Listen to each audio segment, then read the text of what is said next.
start by not littering and by keeping your community clean. Register for a local cleanup or become a litter grabber to fight litter at your own pace. Your community needs you. Join us in keeping Arkansas beautiful. Visit keeparkansasbeautiful.com to learn more. This message brought to you by this station, the Arkansas Broadcasters Association, and the Keep Arkansas Beautiful Commission. Live from the Gwatney Chevrolet Studio, this is Out of Bounds with Wes Moore and Joe Franklin on 103.7 The Buzz. Weekend Recap, brought to you by Fleet Management Services, serving Central Arkansas for over 20 years. They're your small to mid-sized specialist. When you need someone to service your fleet and get your employees back on the road quick, call 501-375-3672. All right, here we go. We do have a big weekend to recap. It is a Monday and a dead time of sports starting to come. No more college baseball. NBA finals are over. Bring on, summer vacation and SEC media days. That's what we need now. Football right around the corner. Yeah, drafts are coming up. NBA draft, NHL draft, and that means Summer League comes up. Oh, yeah. Right after NBA draft. Oh, okay. So that'll be something that happens starting early next month, within a couple of weeks. And that'll take us into NFL training camps. When is the NBA draft? It is Wednesday and Thursday this week. Oh, wow. Okay, that's a quick turnaround. That's how they usually do it. Good for the NBA. Keeps them kind of relevant, keeps their name out there. The NFL's done a great job of doing that over the years, so they're just kind of following in their footsteps. Well, congratulations to all you Oklahoma City Thunder fans. Got it done last night. Run it out.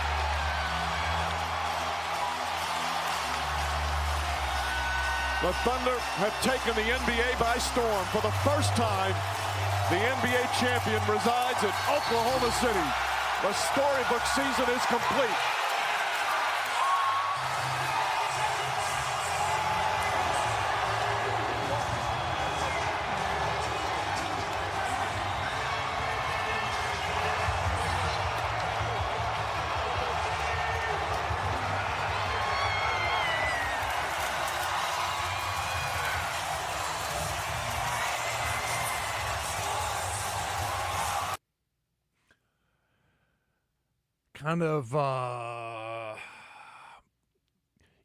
I guess I anticipated that game, and I was thinking about it all day after the LSU game, and I was like, here we go. It's going to be a great – You watched that? Which one? You said the LSU game. You watched it? You said you weren't going to watch. I watched both. I actually watched both. I dropped my wife off Saturday at the airport, and I went to Sauced and sat up there with the guys and Kevin and watched all of it. Well, you have family ties too, though, so that makes sense. Yeah, I found myself hoping Coastal would come back the whole time. Saturdays was 1-0. Great, just a great pitching matchup, and then Sunday. Got home from church, and I turned it on. And now, look, I didn't sit there and just watch the entire game like I did Saturday night, but yesterday I had it on while I was doing stuff around the house and around the pool and just hanging out and would casually keep an eye on it. But, yeah, no, I watched both games. And they are. LSU is the best team in college baseball. I said when Arkansas went down to Baton Rouge a couple, 6 weeks ago, I was like, that's the best team Arkansas's played. Well, it's worth watching. It's for a championship. So those were the last two teams left, and we were going to see who the champion determined, and they got it done in 2 games. It's strange. Now I just thought about it. Both games had an incident that kind of took away from the game itself. With Halliburton getting hurt and popping his Achilles, you just felt sick for him, for his teammates, for Indiana. And then for Coastal, their coach gets ejected out, first inning. That was ridiculous, too. That was way over the top where there's 2 teams competing for a championship. You see with NBA how some things they let it go. They pretty much try to let the players decide. Now, that could favor one team or another where you're letting them play more physical. You're letting them get away with some fouls here and there. So, there's some question about that also. But for the most part, they're trying to let the players decide. And in this case, when you take a coach away and you took 2 coaches away, it changes something from the game. Now, that's not to say that their coach is there the entire time they go on to win, but it's just something you hate to see. Yeah, I mean, Halliburton, you can't control that. The coach ejection, you can control that. I mean, as a home plate umpire, the game, College World Series, you got to have thicker skin.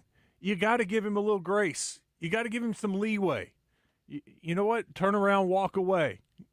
We've seen that before with umpires when they don't want to eject a coach, they just walk away. But this guy didn't want to hear it. He wanted to be center stage, and he got it, and he looked like a jerk for doing it. And I hope there's some kind of repercussions. If you haven't heard it, here's Coastal Carolina's head coach, Kevin Schnall, and his explanation of how all of this went down. Noah Bieniek, 11.7. Coach, the 28th pitch of the first inning, were you warned prior to it? And then I know the home plate umpire kind of turned his back and walked away. Were any words shared from him to you afterwards? There's 25,000 people there, and I vaguely hear a warning issued. As the head coach, I was assistant for 24 years, and as an assistant, you're almost treated like a second level citizen, and you can't say a word. Now, as a head coach, I think it is your right to get an explanation of why we got warned. And I'm 48 years old. I shouldn't get shooed by another grown man, right? So when I come out to ask what the warning is, a grown man shooed me. So at that point, I can now hear him say, it was a warning issued for arguing balls and strikes. And at that point, I said, because you missed 3. At that point, ejected. If that warrants an ejection, I'm the first one to stand here like a man and apologize. 2 words that define our program are own it. And what does that mean is you have to own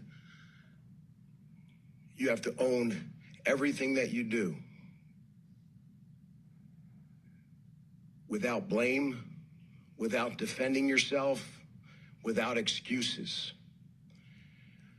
If you guys watched the video, there was a guy that came in extremely aggressively, tripped over Campos's foot, embarrassed in front of 25,000, immediately goes 2-game suspension and said, bumping the umpire.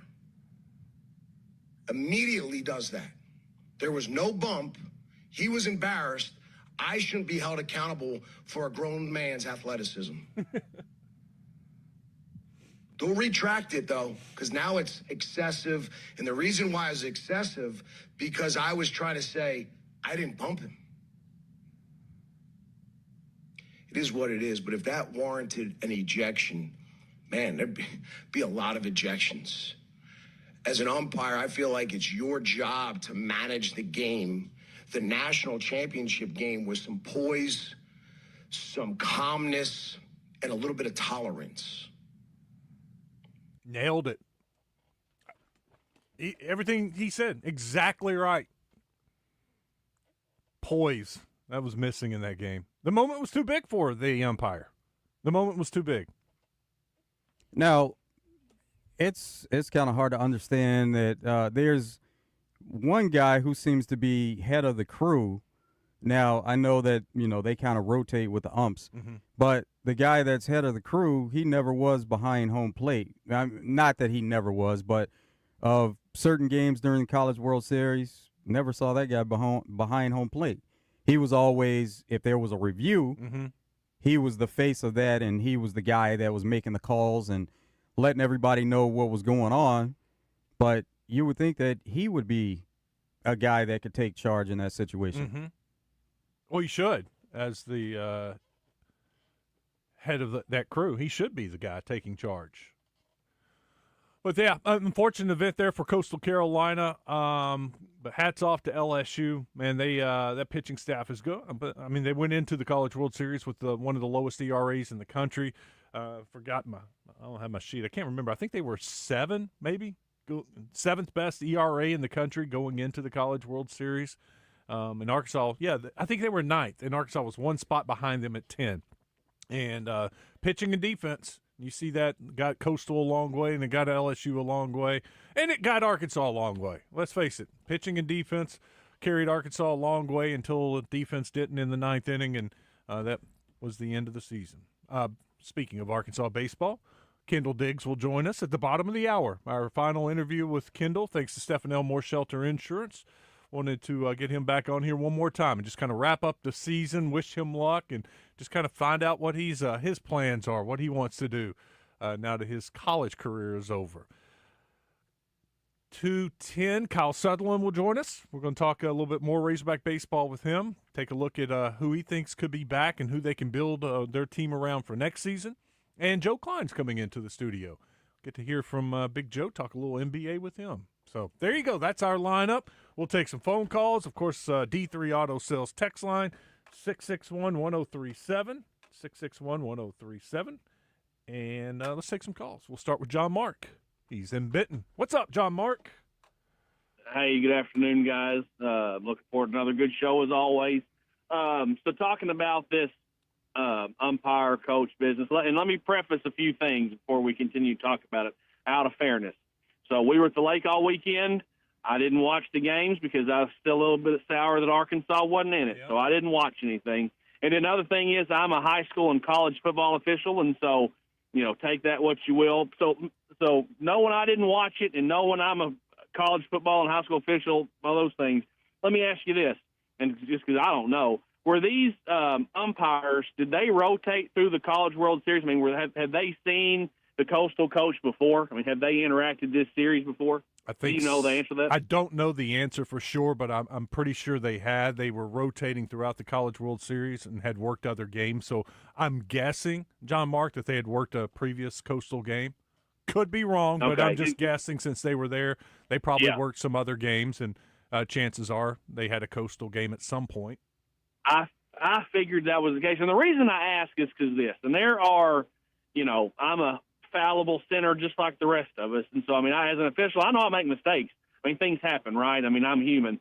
But so I say that to say there are a few coaches in games I have called that over the last 12 years of doing this that just doesn't like me. Mm-hmm. Right now, there's not a lot, but there are some that don't, and there are just some that, we've worked, I don't know if you say opposite of each other, but we've worked as the coach. He's worked the game as the official head referee. I've worked the game. And we just know that every year there are things we're not going to see eye to eye on. And, we've talked out before multiple times, right? And so with that, as the official, there are some times where, especially if I've seen this coach a couple times in the year, I don't know if I would say my trigger is shorter, but I'm going to not let the leash out as much. My leash is going to be shortened. So I just wanted to give another perspective and like I said, I didn't watch the game. Umpire might be completely wrong. I didn't see it. But just as a perspective on the other side of it, mm-hmm. maybe this is something him and the Coastal coach talked about 3 games in this series. Mm-hmm. And he's like, you know what? We done talked about it. I've given you many warnings. Here it goes, So maybe that happened. I don't know. I was just giving another perspective of it, No, it's very good, John Mark. Yeah, you see, I've seen it in the NBA. Joe, you've seen it. There are just some coaches and referees that don't get along, and that referee's tossed that coach plenty of times, or a player. Past history probably could have had something to do with this. Yeah. So anyway, hey, good show. Look forward to listening to the rest of the day. Have a good day, guys. Thanks, John Mark. Appreciate it. Yeah, it's crazy that it happened in that setting, though, where you're competing for a championship. You have to let those personal feelings go, mm-hmm. and maybe just give some more grace there. And if you're pushed to a certain limit, which It doesn't seem like he was, right, then you have to act on it. But it didn't seem like it got to that point. Now, when Coach was describing everything that happened there, you could clearly hear him through the broadcast. He said he yelled, "For what?" So I guess that's when, he told him that there was already a warning. He's like, "For what?" and he said something else, and he was tossed right away. So it's like he was leaning on the edge of tossing him all along. Well, that's the crazy thing because, Joe, we're 28 pitches in. It's the first inning, I can see, it's the 8th inning, and he's already given them the warning, and he's turned his back. He's letting them get away with stuff because he knows the moment. It's there's a lot of pressure here. I can understand that. And then finally, enough is enough, right? For the first inning, just like that, it was the quick trigger. It was the quick trigger that was just – it was stunning. It was stunning that it was like, oh, he really just did that? And then he didn't stop there. Then the first base, coach gets. See, I think Coach did a great job of explaining that. He said, as an assistant coach, they don't want to hear from you at all. They even relayed that on the broadcast. They're like, if an assistant coach says something, then that's warranted that they're going to throw that guy right away because they don't expect to and they don't want to hear from assistant coaches. I was like, they gonna have anybody left? Don't say a word. The pitching coach, don't say a word because you'll be out next. It was almost one of those things too with the award ceremony. They announced the assistants and they all went up, and then they started announcing the players, and the players get a mini award that looks just like the big award. Each player does. The assistant coaches, it didn't look like they got them, and then when the players started coming up, they gave them. And then Jay Johnson at the end, they gave him one. So even in that aspect, assistant coaches aren't rewarded for the team success there. Speaking of award ceremony, did you see the Golden Spikes? Congratulations, Vahiva Loy. Saw that LSU players stood by and congratulated him for it. That was maybe it's got to be the worst award ceremony there is out there. It was literally the 3 guys on the field by home plate before the game. The on-field dugout reporter interviews the 3 real quick, like one question apiece, 1 minute maybe. And then she stands back after asking the third player a question, stands back in her original spot and says, well, I am excited to announce the winner of the Golden Spikes Award is Vahiva Loy. Congratulations, Vahiva. And then ask him another question. Well, I mean, it wasn't a ceremony. It wasn't like – It's in front of a big crowd at the College World Series, and maybe they do something else, but you're getting that part of it where you're in front of all the fans there at the end. Well, the problem is it's that happened before the game, way before the game. Like the game started at 6, right? Yeah, 6:30 Saturday. Saturday. Yeah. Uh-huh. This happened at like 5:15. So the stands weren't full. Everybody's still out there tailgating because it's LSU and Coastal. They didn't have a player up for the award, so they didn't care. I mean, the stadium was nowhere near. To me, it deserves a ceremony. I'm not saying a Heisman Trophy ceremony to, blow it out like that, but it deserves more than it got. Just standing on the field, and your winner is Vahiva Loy. And Razorbacks coaches, they made the trip back and and surprised them, so that was good. Yeah, that was cool. I was, in the beginning, I was like, well, I wonder if, surely they're back up there, right? And then after they hand out the award and talk to Vahiva, and then they go back to the crew down the left field line that's doing the pregame show. Then they show some video, and you see Van Horn and Coach Thompson and Bobby Warnes, and so that was good to see them there. But that was awesome. Third time in 11 years Arkansas's had someone win the Golden Spikes. It's good for the program. Rick is in East Arkansas. What's up, Rick?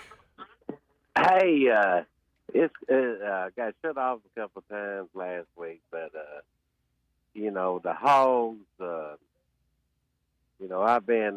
told you a little bit of my history in 1969, and the Hogs will break your heart. Mm-hmm. And I'm sure there's other programs in the nation that say that too. But we endure and we endeavor. That's the reason we're Hog fans. And, like my expectations in football, if we don't win 6 or 7 games, then, I'm kind of disappointed. In basketball, with Coach Cal and everything going on, if we don't get to the Sweet 16. But boy, this year I just thought. But LSU's the better team. Yeah, no, they proved it. You know, so. I hated the way it anyway, ended, but yeah, LSU's got a heck of a team. Rick, we got to go. We got a guest coming up. Thank you for the call. Okay. Yeah, Kendall Diggs will be joining us in just a second. And speaking of awards, here's a great honor for Norm DeBryan. Coach has been elected to the College Baseball Hall of Fame. They just announced that a few minutes ago, and I see a video out where they kind of surprised him with the news. But that is awesome that Coach DeBryan is going into the College Baseball Hall of Fame. We'll take a break. I was kind of surprised he wasn't already in there. It's like, really? Okay, well, good. I'm glad it's happening now. Saw an interview with him last week. He's doing good. Love talking with Coach DeBryan. Coach DeBryan always makes the rounds around the stadium, visiting with fans. Love catching up with him. We got to take a break. Kendall Diggs is coming up next. Thanks to Stephen Elmore Shelter Insurance. One more Monday with Kendall. Stick around. It's Out of Bounds.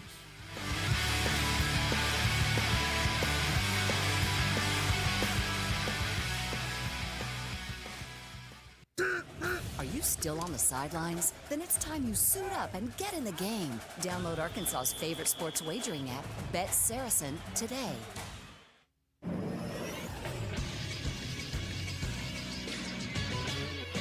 This is SportsCenter. The LSU Tigers are the College World Series champions after beating the Coastal Carolina Chanticleers 5-3 on Sunday to complete a two-game sweep. It didn't come without some controversy as Coastal head coach Kevin Schnall and their first base coach Matt Schilling were ejected in the first inning after arguing balls and strikes with the umpire. But Louisiana State still claims their 8th national championship in program history, their second in 3 years. The Tigers have the second most College World Series titles in college baseball history, following USC, who has 12, although their Trojans haven't won one since 1998. SEC baseball has won 6 straight titles dating back to 2019 when Vanderbilt won it. The 2020 season was canceled due to COVID. I'm Christian Weaver with the Buzz Radio Network.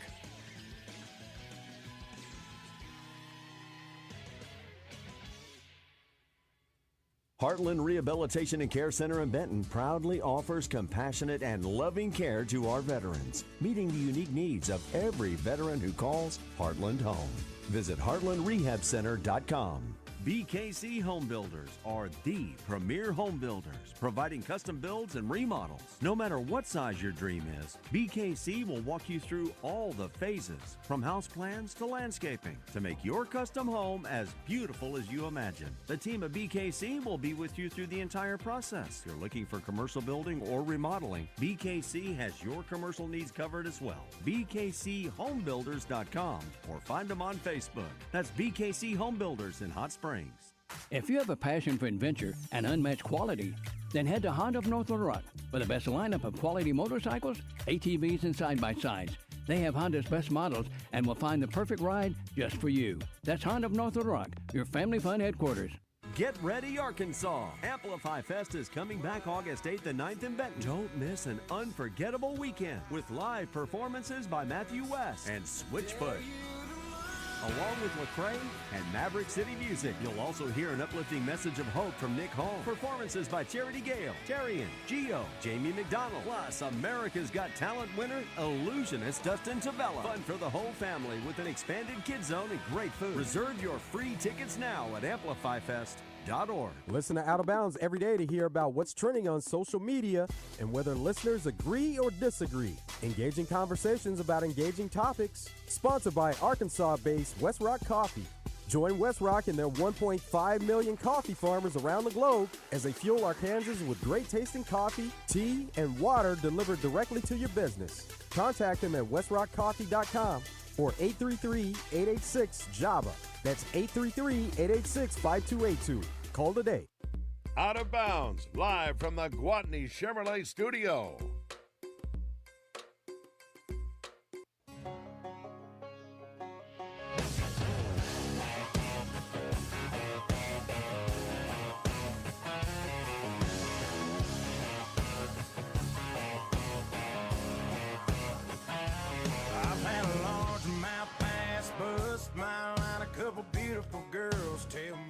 Well, that's a good time to go car shopping out at Gwatney Chevrolet.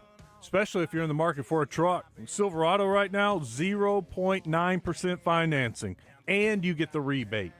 Not one or the other. You get both this month at Gwatney Chevrolet. Plus, you can get 120 days, no payments. Forget about June, July, August, September. Make that first payment in October. If you're looking for an SUV, they got a bunch of Tracks. Huge shipment of Tracks came in. It's their best-selling SUV.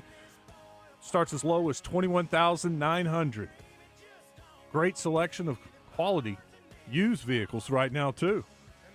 Check out the website, GwatneyChevrolet.com. You can see all the inventory. You can see all the deals they have in the month of June. It's right there on their website. Then head to the James Street exit in Jacksonville and see our friends at Gwatney Chevrolet. It's going to be a big summer for them, and they're kicking things off in June with some great deals for you.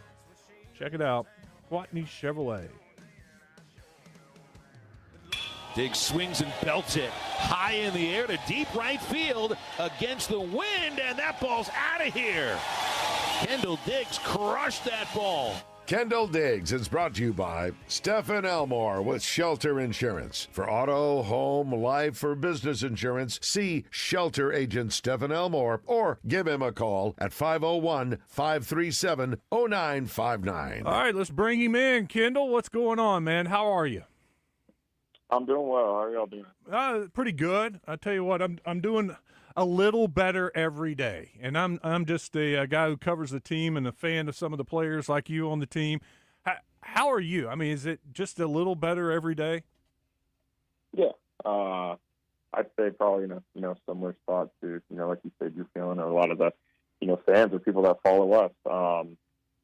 But yeah, it's still hurts. It obviously helps you. Like we've been able to still be around each other, still be a team for a couple days after that. But yeah, it gets better day by day, but still hurts for sure. How much longer you expect that where players are going to be hanging around? How soon are they going to start getting out of there? Yeah, so kind of depends, on the age or kind of what's next for them. But usually the younger guys are either back home right now getting ready to go to summer ball, or some of them already are out at summer ball. The older guys, as far as the draft guys, the junior year, the draft eligible guys, I'd say probably like half of them are still here in town, but they're all probably heading out here in the next couple of days. So but there'll be a fairly good amount of guys that are here for either the whole summer or the majority of it. So. Do some of you guys hang around, the ones that are draft eligible, hang around to work out there, or is it just depending upon individual their preferences of what they want to do? Yeah, I'd say it kind of just depends on what they want to do. Usually, if it is for like a guy like Gage Wood, draft guy this year, it's his draft year, in-state guy, Batesville. So I assume he'd probably train up here for a lot of it, and he can kind of bounce back and forth from Batesville and here. That's usually what, some of the guys do. Now, I don't know if Gage is doing that, but that was just kind of an example. But what's your plan? Right now, honestly, I'm going to be up here. I don't have a date. I don't know when I'm really moving out and going back to Kansas City yet. But so I'll be training up here, and then Kansas City for me is 3 hours away. So, I'm going home this weekend, but I'm coming back up here, and I'll be up here throughout the summer. So, well, it only makes sense, though. I mean, you have some of the best facilities around there, so really no need to go anywhere else. Exactly, and that's the exact that's exactly where my head was at too. It's like, I mean, you can't beat really any of these facilities, and it's right here, and I have access to it. You might as well get the most out of it. So, got Kendall Diggs with us. Thanks to Stephen Elmore, Shelter Insurance. Did you watch any of the LSU Coastal Carolina games? Yeah, I watched. I'd say I watched most of them. I watched both the games. The first one I missed a little bit of it, but yeah. So I watched. We saw both of them. It stinks. Obviously, we wish we were there, but definitely still tuned in. Wanted to see how it went. So. What thoughts did you have about yesterday's game and what happened there at the beginning with coaches getting tossed? Yeah, that was. Yeah, we were. I don't know. In that spot at that stage, that early in the game, I just feel like I don't know. I feel like it's a little crazy to throw a coach out there, especially your head coach, and then following up with their first base coach. But hey, I mean, I don't know what he said. I mean, you never know, I guess. But I just feel like it's a little too far, in that stage, in that certain, situation, I guess. That's exactly what we said. Just the first inning, 28 pitches in, you'd think he'd maybe not have such a quick trigger, but that was very, very strange. We agree, yeah. Tell me about the Gage Wood game. What was that like watching him pitch? It was unreal. I was talking with Logan after that game, and we're talking about that game, and for me, it's crazy. I've been a part of now that, and then I thought, like, I went out there and played right field towards the end of the Gage's no hitter, and then it felt like I was playing right field against when Hagan was starting against Oregon State. It was the same sort of dominance.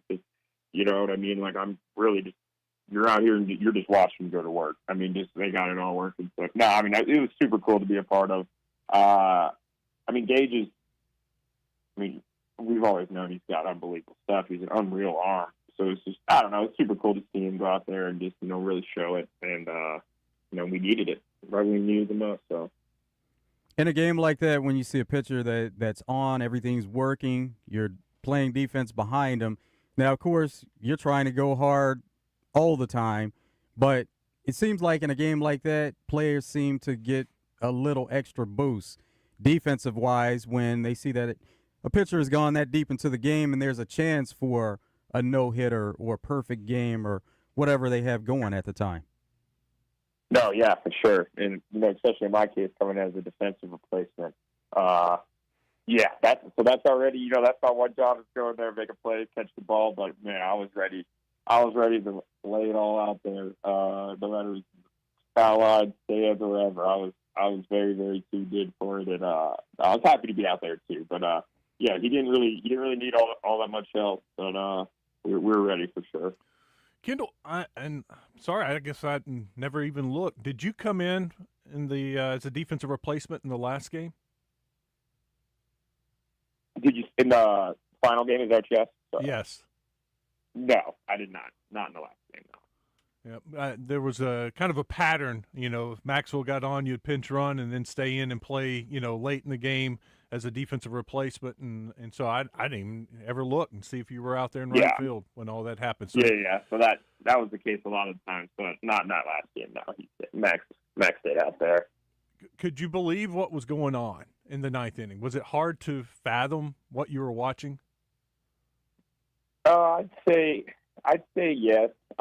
Just like, obviously it's not what we were expecting, but at the same time, in the heat of the moment at that time, we don't have time to dwell on it and really think about it. So, like, especially, we in the dugout, you want to keep a positive head. All right, next play, good body language. That's what we were doing. We were just sitting there, trying to be behind Gibb, trying to be behind everyone, honestly. But, honestly, it didn't go the way we wanted. And it was tough.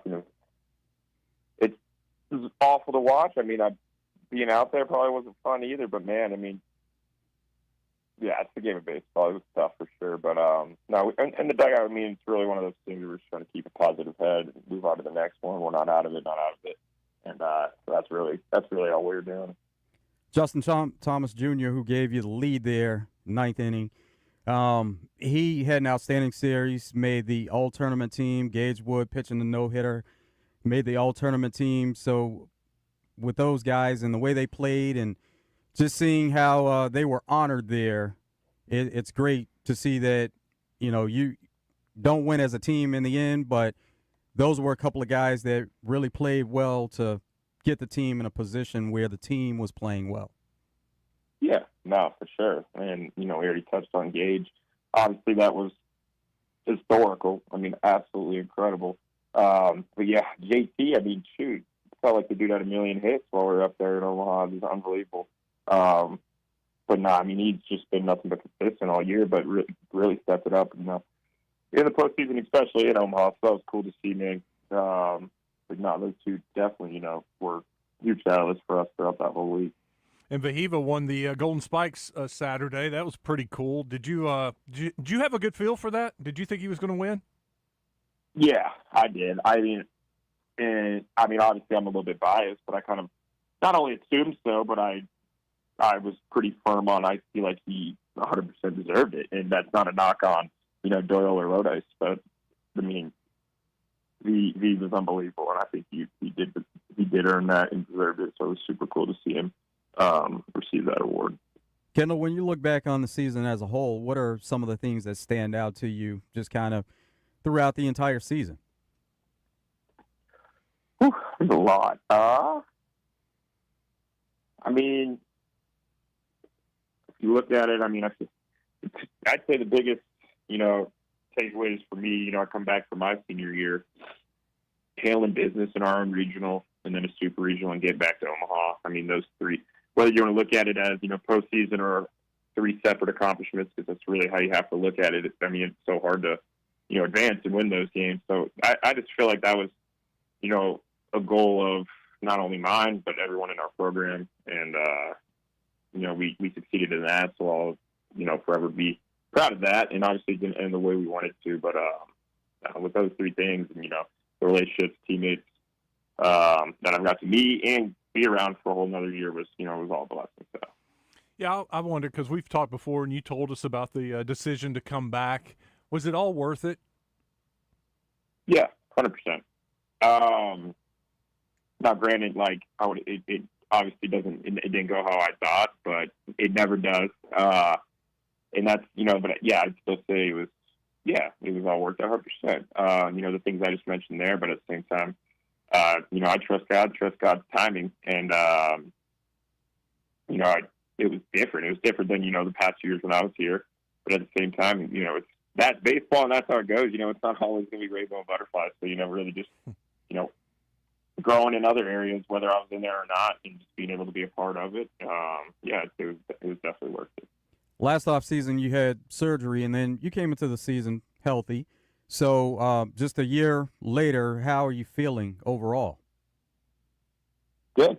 I guess surgery was right about just a little bit under a year ago, I guess. Yeah, just coming up on it, though, right about 11 months ago.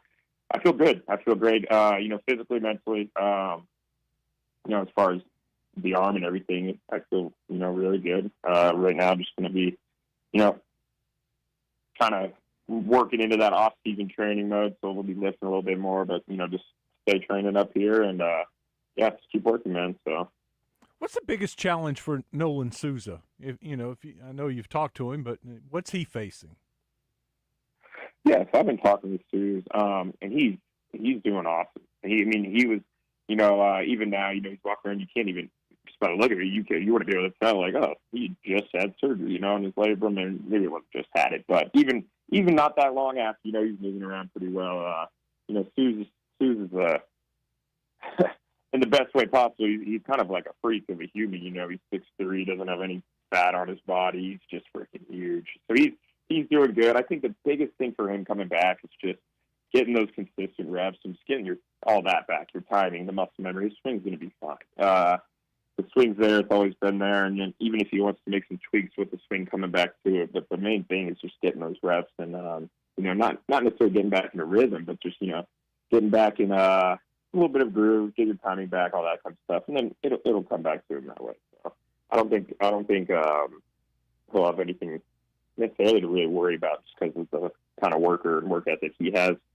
I think he'll be perfectly fine. So.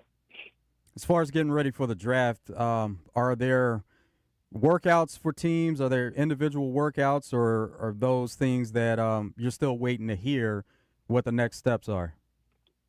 So there are. So the draft combine just ended, and so pre-draft workouts don't.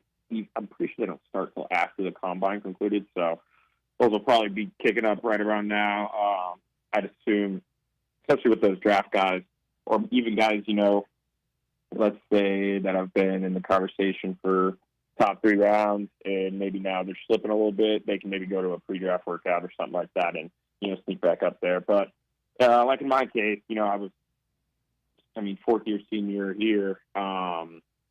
considered signing out of high school, ended up not. Obviously considered it last year now. So I've been through the process, more than once now, and have talked with a lot of people and that type of deal. So at this point for me, I'm really just kind of training, kind of getting ready and, hoping not, I can, whether it's, get drafted late or signing a free agent deal, something like that, just, with when you get to your senior year, you don't have much leverage or anything like that. So really just training and hoping to get an opportunity and just, go play some ball. Is that what you want? You want to play ball? Yeah, that's my plan. That's what I want to do. I want to go out there and play. Give it a good shot. I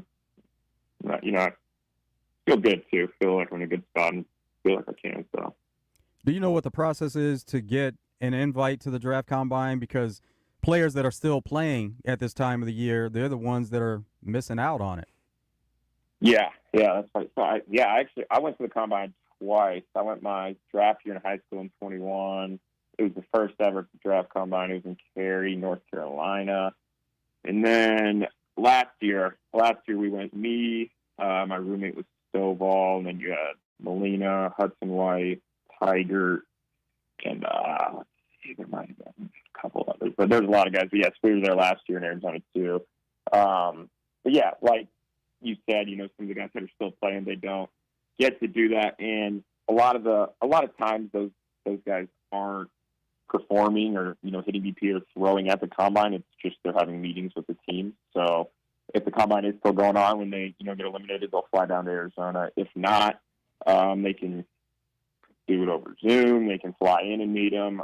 They can invite them to a pre-draft workout if they want to see them work out, that type of deal. So.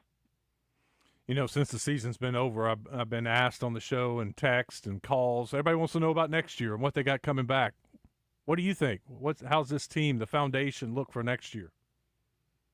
Foundation. I think the foundation looks, really good. If you look at it, Cahillo's coming back. You have Ryder, you got Gackle.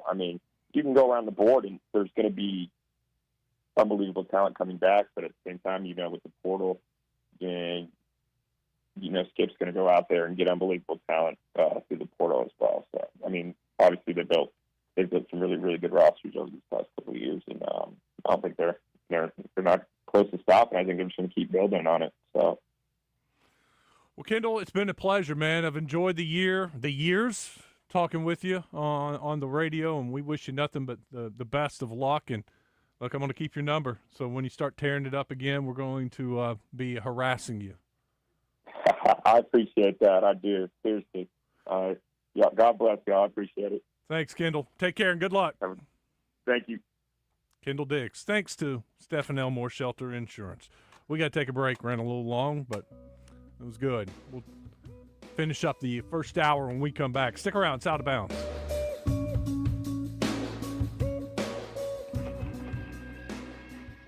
Are you tired of that old, outdated bathtub but not sure who to call? Use a contractor you can trust. Bath Makeover of Arkansas offers a 5-year workmanship warranty, a lifetime product warranty, and a dedicated 800 number just for warranty claims. And every estimate comes with a price lock guarantee. We are your trusted local source for high-quality, American-made baths and showers installed in as little as 1 day, featuring our revolutionary new laser-etched shower wall systems. Call 1-800-NEW-BATH during our 60-60-60 sale. Receive 60% off installation of a new bath or shower with 60-month financing options, senior and military discounts, plus receive a $60 Visa gift card with purchase. And call 1-800-NEW-BATH now for a bonus, a free $25 Starbucks gift card with your free in-home estimate.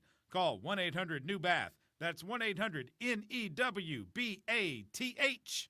With hundreds of vehicles in stock across 6 brands, your next ride is waiting for you at Red River Auto Group.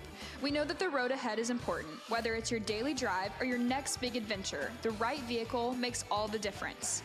From the reliability of a Toyota to the strength of a Ram truck, we offer vehicles built to last with options for every lifestyle. State-of-the-art technology, unbeatable performance, and the comfort you deserve. It's all waiting for you at Red River. Visit us online at redriverauto.com. Shipments of spring and summer fashions are arriving at Bell & Sword. That means swimwear from Saks, Peter Noir golf wear and shirts, Johnny O's store within a store. Be sure to check out the Faraday line and Martin Dingman shoes and leather goods. So hurry in for a great value on quality men's clothing at Bell & Sword for your spring and summer items, and you'll look fantastic. Bell & Sword, 1011 Oak Street in downtown Conway on Facebook and Instagram. It's summertime, y'all, which means it's the best time of the year to be outdoors. For me, every day, that 10:30 a.m. run that I take on the Arkansas River Trail, that's what it's all about. Get done producing Morning Mayhem at 10, get home, hit the trail. It's great to be outside. It's great to be active. What can put a halt to your summer fun? It's joint pain. Hey, everybody, it's Josh Neighbors for QC Kinetics. QC Kinetics has helped tens of thousands of people achieve lasting joint pain relief using natural treatments that harness your body's own healing power. Regenerative medicine used to be seen as an alternative, but now it's mainstream, and QC Kinetics, they are the nation's leader. They have potent and powerful cellular level treatments that help revitalize and restore damaged joint tissue. They're not masking the pain, they're going right after it. So say goodbye to that chronic pain that's keeping you from enjoying the summer sun and live your best life. Learn more about this revolutionary treatment and get a free consultation. Call QC Kinetics now, 501-222-8440. That's 501-222-8440.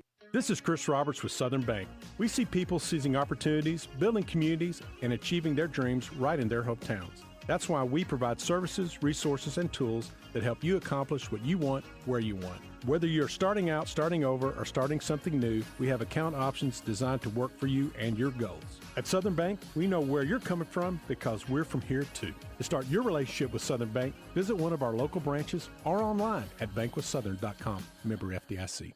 Join the Zone each Monday for Game Balls and Jockstraps, brought to you by A Caddy's Touch Landscaping. Find out who made the best, average, and worst headlines in sports and entertainment each Monday as Justin and DJ give you their Game Balls and Jockstraps on the Zone from 10 to 1. It's all brought to you by A Caddy's Touch Landscaping, 501-794-2770. Call today to get your landscape updated to a whole new level and be listening for Game Balls and Jockstraps only on 103.7 The Buzz.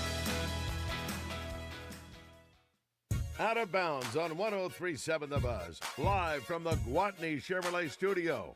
Gwatney Chevrolet. Driving, trust every mile.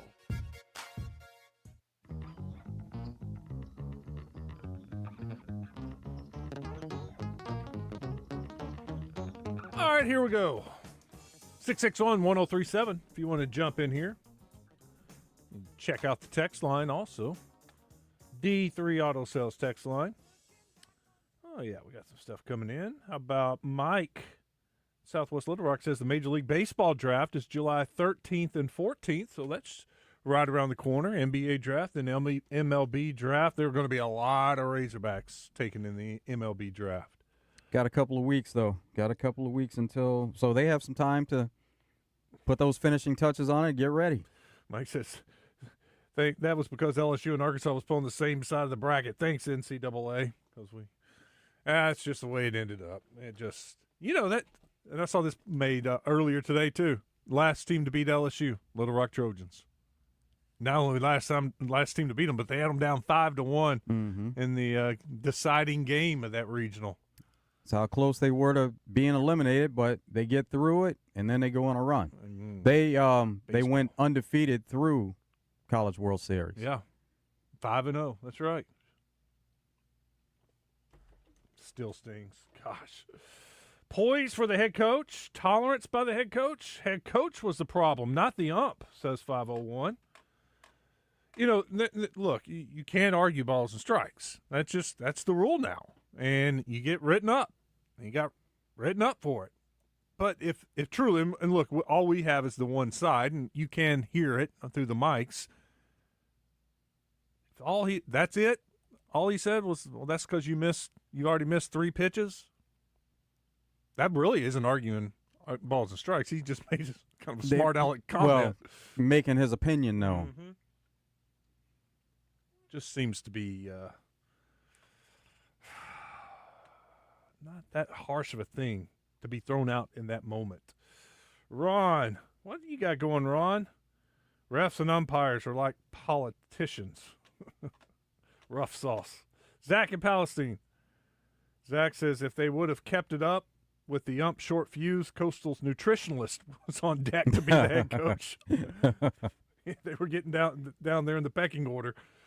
Wes, wasn't that umpire in professional baseball or used to be? Yeah, I saw that. I saw some tweets on that he was used to be a Major League Baseball umpire, and they got rid of him.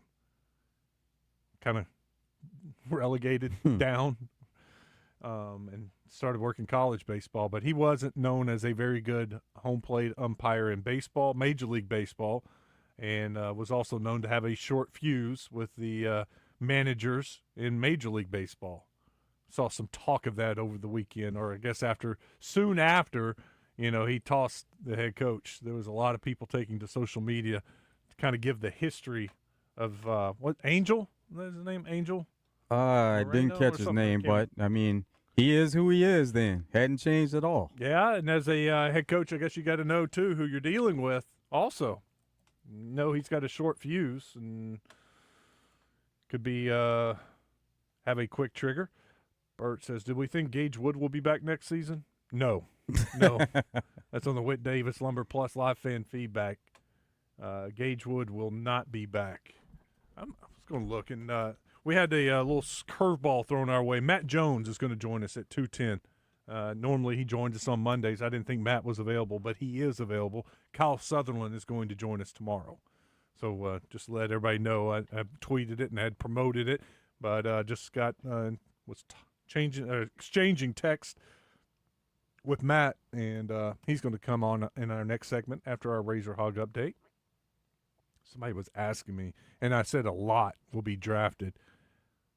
That's it. The question was, how many do you think will get drafted? I was like, you know what? That's a good question for Matt, but we can make a stab at it and make a good guess.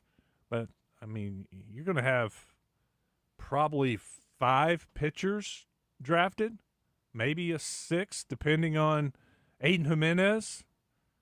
But Brute, Gage Wood, Christian Fouch. I mean, I know Fouch, you throwing over 100 miles per hour, that dude's going to get drafted. Parker Coyle, he'll get drafted. And then you start going down the roster of the players, the hitters. I mean, we may be getting to a territory we got to look up what's the most Razorbacks taken in a draft. But now that the draft is only 20 rounds, so there's far less picks. I think Justin Thomas will get drafted. Gabe Frazier, by the way, hit the portal over the weekend. Did y'all see that? He was one of the few freshmen that played on this team.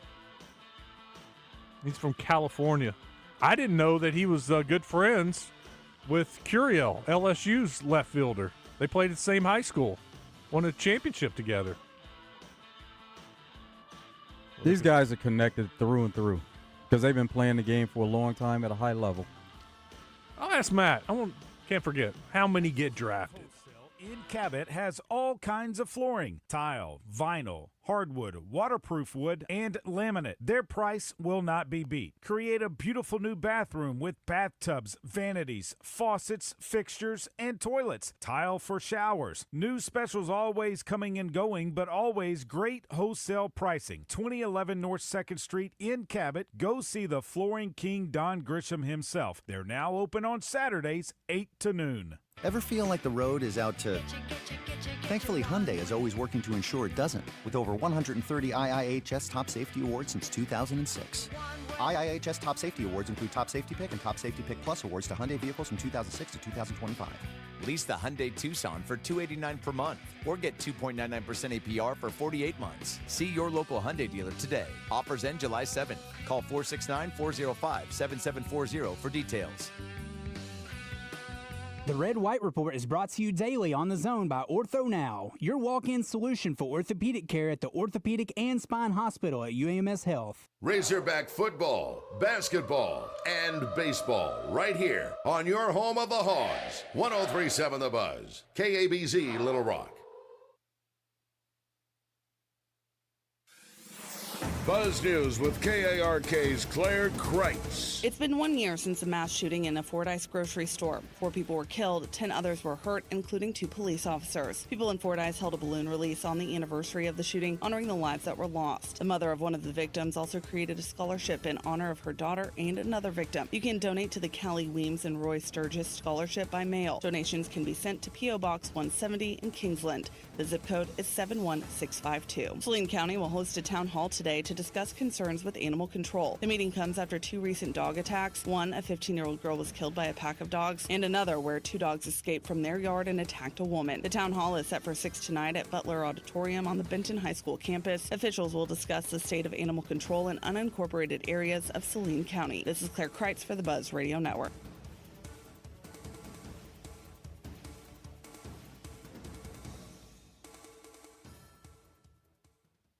Morning Mayhem wants to know, is it fact or is it crap? Listen each week for your chance to play, presented by Arkansas Municipal Equipment and 270 Grill in Poen. Arkansas Municipal Equipment, check them out at amctrucks.com.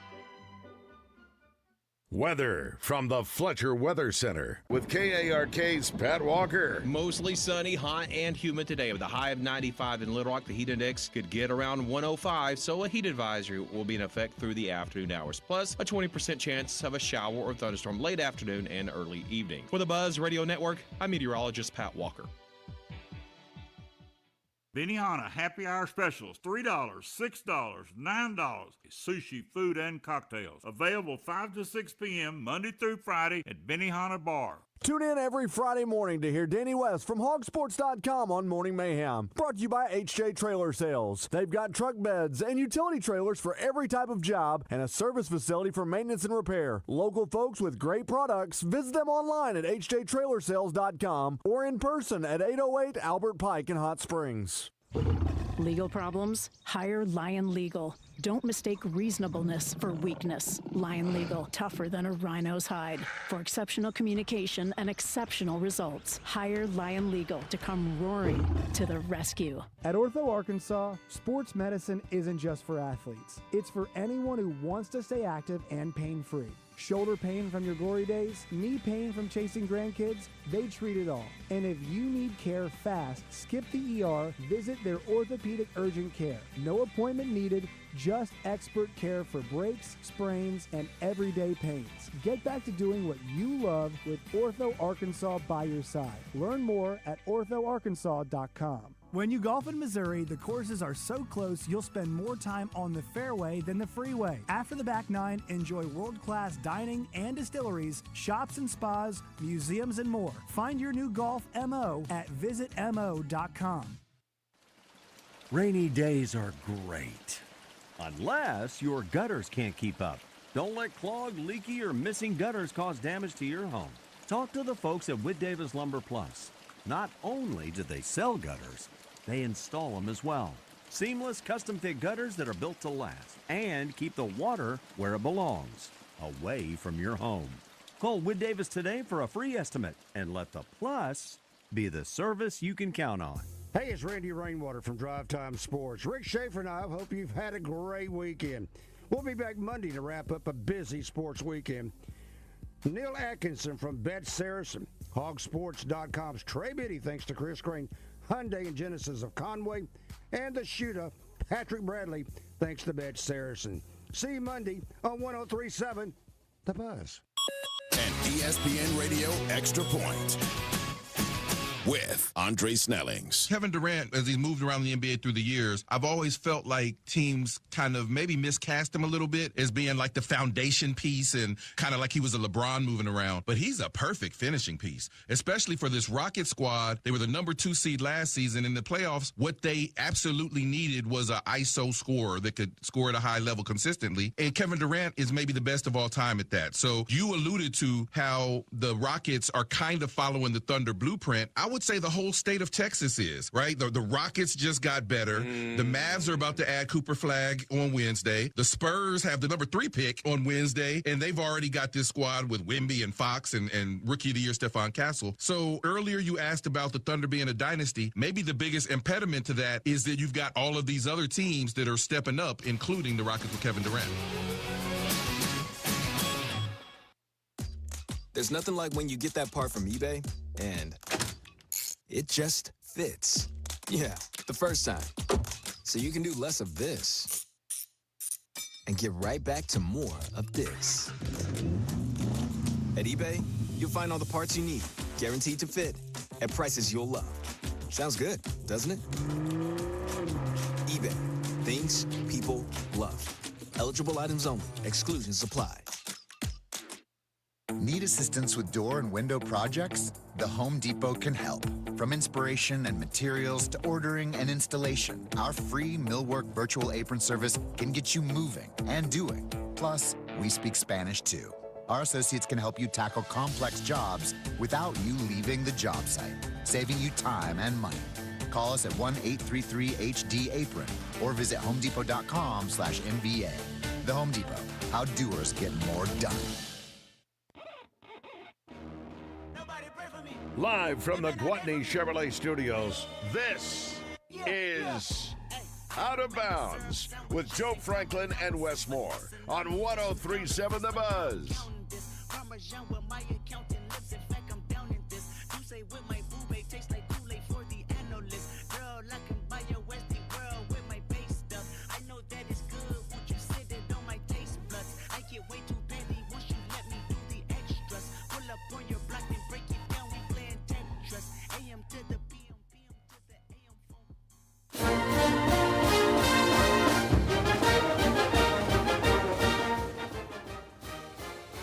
Your Razor Hog Update is brought to you by Standing Firm Farms in Greenbrier. StandingFirmFarms.com for high-end restaurant quality fresh Angus beef delivered to your doorstep.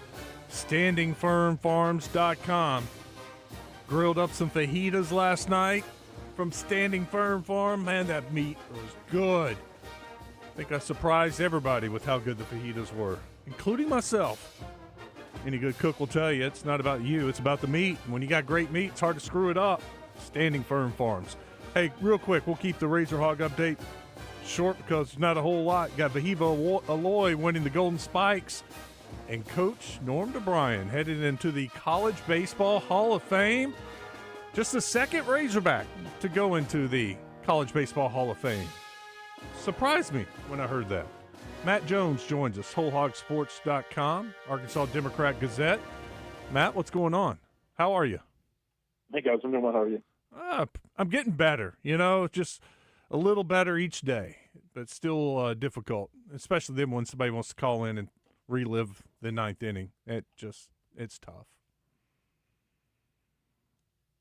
How are you? You over it? Yeah, well, that's baseball. You only get one champion, and I think they ran the best team. And I think I've been saying on your show for several weeks now that I thought Arkansas and LSU were the two best teams in the country. Certainly since like the start of May, and it just felt like whoever was going to win that bracket was going to win the national championship because I didn't see the depth on the other side, especially at the top, like I saw with Arkansas and LSU. And LSU's just a better program this year. They beat Arkansas 4 out of 5 times. Arkansas, they had their chances to have a better record against LSU, but there were just late moments where LSU made the plays. I think about Game 1 in Baton Rouge, where Arkansas, I think they had the bases loaded in the top of the 10th inning. They couldn't score. LSU scored in the bottom of the 10th and won. And then, obviously what happened last week in Omaha, and even in Game 1 in Omaha, Arkansas had their chances. They just never could break through against Cade Anderson. So it's one of those deals where I think this was a team that could have been a national champion in some years. Like you put the 2022 Ole Miss team against this year's Arkansas team. I think Arkansas would have won that year's College World Series. But you just run into a really good LSU team this year that found its footing really over the last 10 weeks or so and looked real good. Also with the performances by Cade Anderson, he had the one in the first game against Arkansas, but then an incredible performance on Saturday. And you're talking about a 1-0 game, so that's what it took from their ace to be able to get it done along the way. Yeah, he was awesome. He looks to me like the most big league ready pitcher of anybody in college baseball right now. And you could make an argument for some others, Liam Doyle. He's got a fastball that I'm sure would probably play in a major league bullpen right now. But I'm just talking about in terms of, you look at this guy, Anderson, and you think about his stuff, and the fact that he's only 20 years old and he's going to be drafted this year, and he's probably going to be a top 5 draft pick. It just seems like he's on his fast track to Major League Baseball. And in Omaha, what was it? It was 16 innings, 17 strikeouts, and 1 run that he allowed against the other 2 50-win teams in college baseball. That was outstanding. If you get one play back, which one would you choose there in the 9th inning? Ooh, I think you probably would have to go with. I'll cheat and say 2. Bahiva and the double play that he didn't turn. I don't know that it was a surefire thing that he was going to turn a double play had he gone to second base, but he certainly would have liked to have seen that instead of the force out at third. And then, obviously the Davalon play where, looked like maybe his cleat got stuck in the grass and he tripped or slipped or whatever happened there. Either of those plays could have ended the game. So, I don't know if you can go with one over the other. It's crazy because I think back to the Robinette play. I'm like, if he lets that go, Cam gets it, throws to the first, there's 2 outs, nobody on. And I like their chances right there. Yeah. Yeah, it's one of those innings where you go back and, you probably relive it and a lot of coulda, woulda, shouldas during that inning. But, to me, it just seemed like Arkansas was so good this year defensively, and they were just so sure-handed, and it just seemed like in that situation that they tried, that sometimes you just try to do a little bit too much, and you get outside of yourself. And I think that's what you saw from a number of players, during that 9th inning against LSU. So how does a program start to take shape here where you're going to have some players moving on, some that stay behind? How do you see that kind of shaking out over the next few weeks? Well, we'll see. The portal doesn't close until July 1st, and, I think it's premature to say anything about people being back before the portal closes. You got the draft that's going to take place next month. It's July 13th and 14th in Atlanta. It's typically been a 3-day event. They've whittled it down to a 2-day event. I think it's something like rounds 1 through 3 are going to be on day 1, and then rounds 4 through 20 are going to be on day 2. So, you got to get through that. There's another wrinkle this year where you've got the House settlement that's going to reduce the active roster from 40 players to 34 players. And so there's a lot of different things you got to get through here. But, there are a lot of players on this team who are obviously going pro this year. Zach Root, Gage Wood, Landon Beidelshees, Bahiva Aloy, Christian Fouch. I would put Charles Davalon in that group. He's only a sophomore, but he's a draft-eligible sophomore. And all of the projections that I've seen on him say that he's probably a second-round pick. And so, that's a lot of money for him to turn down. I fully expect that he'll be gone. Then you got a number of players who they've got their draft eligible this year, but you wonder what might happen with them, like Aiden Jimenez. Where does he get drafted? He's got another year of leverage. Does he use that? Justin Thomas, I would think that he would probably be drafted, especially after what he did in Omaha. What happens with Brent Iredale? He's got another year of eligibility. And so there's a lot of players like that I think are the most intriguing. And, I think a lot of those players you would love to have back, but, are there better players that you can get that come in? There's a possibility of that too.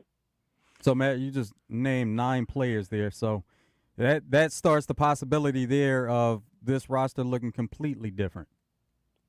Well, I think it looks more similar than some years, because there's also a lot of players who we know in terms of they've been starters or, major contributors who I think are going to be back. Cam Kozel, the expectations that he'll be back, and Ryder Helfrich and Kahil Aloy and Nolan Sousa should be, over his rehab from shoulder surgery in October. And then you look on the mound, Gabe Gackle, he'll probably be their number 1 starter this next year. Then there's a lot of pitchers who have been, who were contributors this year, like a Cole Gibbler, and Colin Fisher and many others out of the bullpen. And so I think there is some I think there's actually more familiarity going into next season than there has been the past few seasons. What about Parker Coyle? Does he get drafted? Yeah, I think he will be, but that's an interesting one. I mean, I was kind of surprised.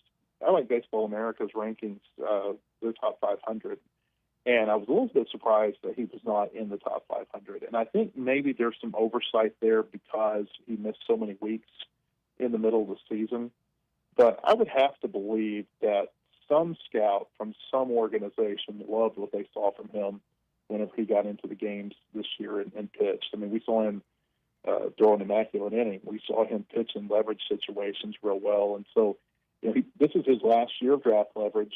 And so I would be a little bit surprised if he did not get drafted, because I think he made a big jump from his sophomore to his junior year. Mm-hmm. With it being his last year of draft leverage, is there a possibility of a team kind of lowballing him because of that? Well, no, not when you got leverage, you don't get lowballed. The ones who you, I guess, worry about, if you will, in terms of what their draft bonus is going to be, would be a player like Logan Maxwell, who doesn't have any eligibility remaining. Those are the types of players that you see Major League Baseball say, "Hey, look, we got $10,000 for you, take it or leave it," or $20,000. I've seen them go as high as $40,000 before for a player kind of in a similar situation. Every now and then you'll have a guy who doesn't have any leverage left, but he had such a great year that he'll get a little bit higher of a draft bonus. But that's the key, is having that year of leverage, bargaining power, whatever you want to call it, because that's when you make your money as a player, and that's why you don't see a whole lot of players come back to college baseball for their last year of eligibility. Matt, if the ninth inning would have gone as we hoped, who did you have pitching the next day? Well, and I think that was going to be a tough deal. I mean, LSU, they had it set up to where Anthony Hyanson would potentially have pitched. I know he was playing some toss down in the bullpen when that game ended. So, I mean, if it goes to extra innings, does he come in? I don't know. But, they had Hyanson, they had Anderson, that they could have potentially turned to in that situation. It just worked out that Anderson was able to pitch game one of the championship series because they didn't have to play that Thursday game. And so I think it's going to be tough for Arkansas regardless, because they're going to have to piece that game together, I felt like, in the bullpen. They had some guys who hadn't pitched yet. Parker Coyle hadn't pitched. Dylan Carter hadn't pitched. Colin Fisher had not pitched. A couple of others who had made the active roster, like I think Steele Eves, had not pitched. And it just felt to me like it was going to be really tough for them, because LSU had made them throw they had made their pitchers, the top pitchers, top relievers, throw so many pitchers in that Wednesday game that I thought it was going to be difficult. Now you get to that situation, everybody says, "Hey, coach, I got an inning. I got 2 innings. I got 50 pitches. Whatever you need from me." But I felt like it was going to be a tough situation for Arkansas on that Thursday had they won. Now that said, we've seen this a number of times, that whenever you can win, whenever you're the one who can break the other team's heart, a lot of times that has a carryover into the next day, and adrenaline can take you a long way. So, I mean, you don't know that Arkansas would have lost, but certainly from a pitching standpoint, it looked like it was going to be an uphill battle for them on Thursday. What does Arkansas look like from a recruiting standpoint for next season? So they've got the number 4 ranked class in perfect game for 2025. They've got 4 players who are top 400 draft prospects. There's not that real big draft prospect in this year's class. Landon Schaefer, who's a shortstop at Table High, he's their top ranked prospect, and I think he's something like 130th by Baseball America, which would put him in the probably 4th, 5th round range. Teams can like him and they can take him higher, obviously, but there's not that big draft risk that I've seen maybe from some of the recent classes. It looks like it's a solid class. You wonder how many of those 19 are actually going to end up on campus with a 34-man roster, and with the number of players that are coming back. And then you got to go out and you got to get older guys out of the portal.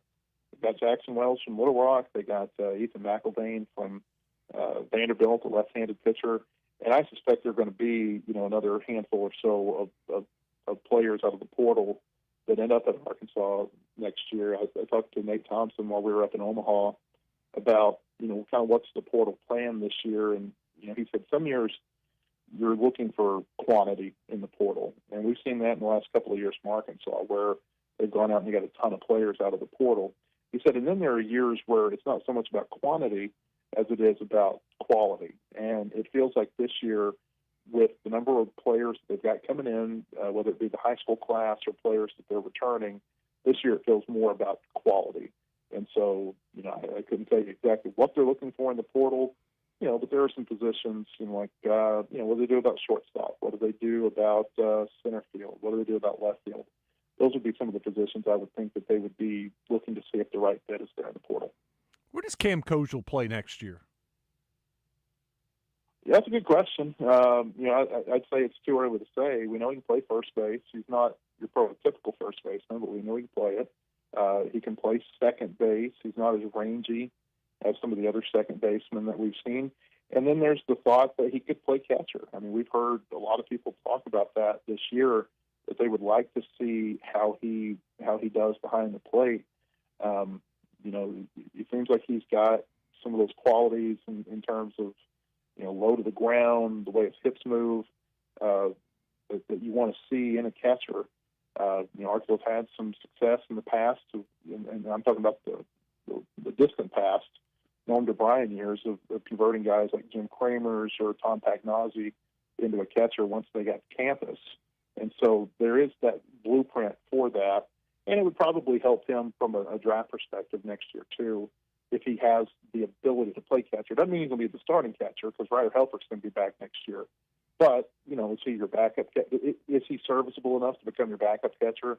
That would be something that I think, would be interesting to learn as we get closer to the fall and get a feel for how they're going to use these players. Because the fall is when you want to, try them out at some positions. Really, the summer is when you want to try it too.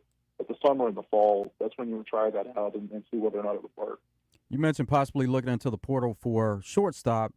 Are there players on the roster that would compete for shortstop right now? Yeah, I thought going into this year that Nolan Souza was going to be their shortstop of the future. But he has also had that shoulder surgery, and it was a pretty significant tear from what I've heard to his labrum. And so you wonder whether or not that's going to be viable for him to play shortstop next season. Landon Schaefer, who I mentioned earlier, he's a shortstop.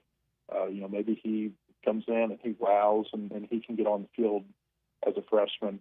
I think those are kind of their two options. Gabe Frazier has got some shortstop experience in terms of how he's practiced at Arkansas, but he's decided to enter the transfer portal. So not a whole lot of shortstop options, but there are some. I heard on the telecast during the College World Series, the plan was to play Kahia Oloy out in right field. I hadn't heard that before. Yeah, and they actually played him there once or twice during the regular season in a midweek situation. I think it was a midweek against Little Rock. They played him at right field one of those nights, and there's actually had a fielding error in right field. They wanted to see that. They want him to have a position. They don't want him just to be a designated hitter. And there's a couple of reasons that you want that.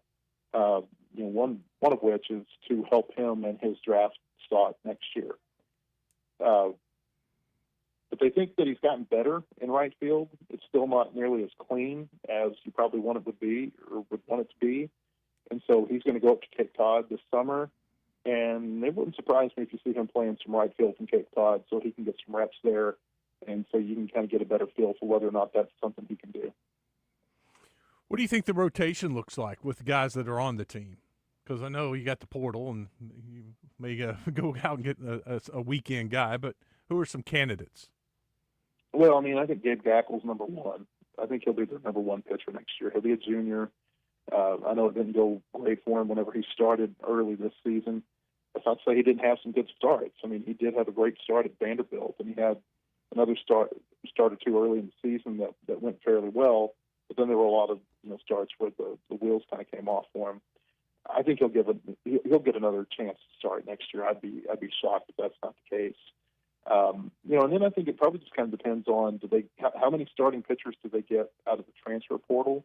Are there any guys who have been relievers who might step into a starting role next year? Like Colin Fisher is one who they've always kind of seen him as a starter long term, but he just hadn't had a whole lot of starts, at least not in weekend settings.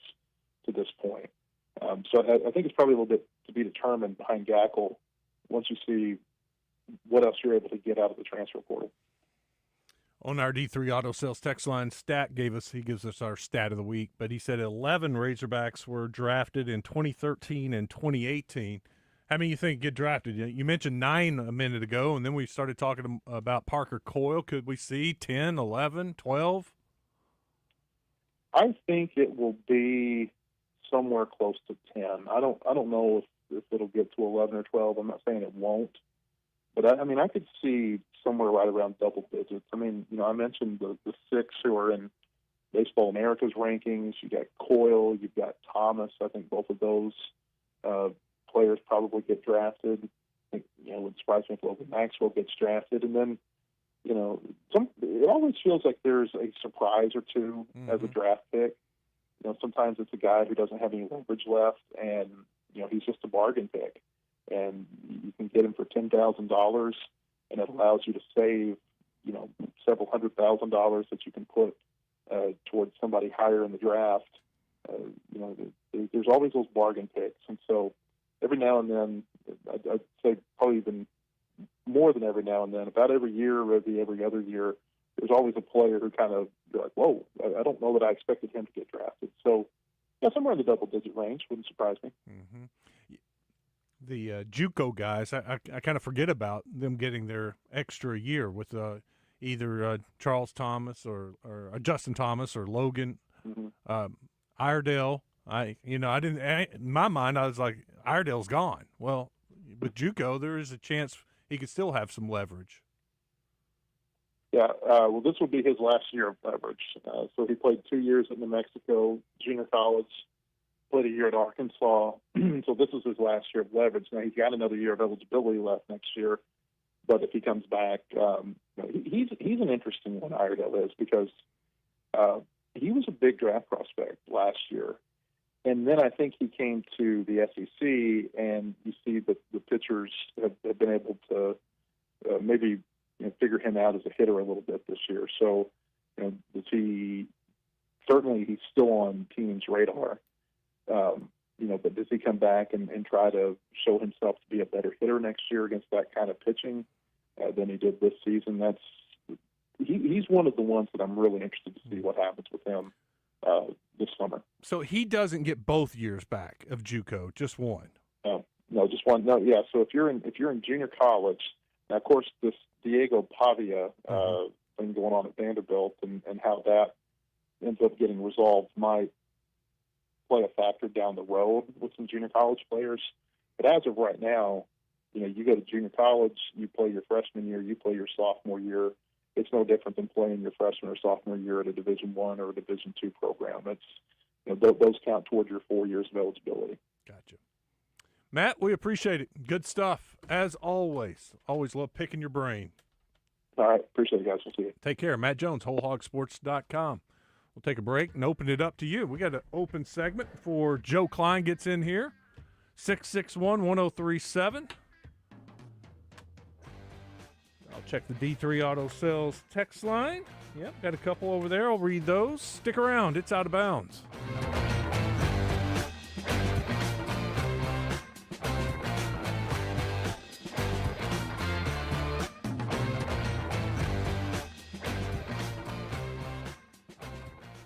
Listen for Champs and Chumps on Fridays during The Zone. Brought to you by Washita Bar and Grill on Central Avenue in Hot Springs and BKC Home Builders, building premier homes in Hot Springs.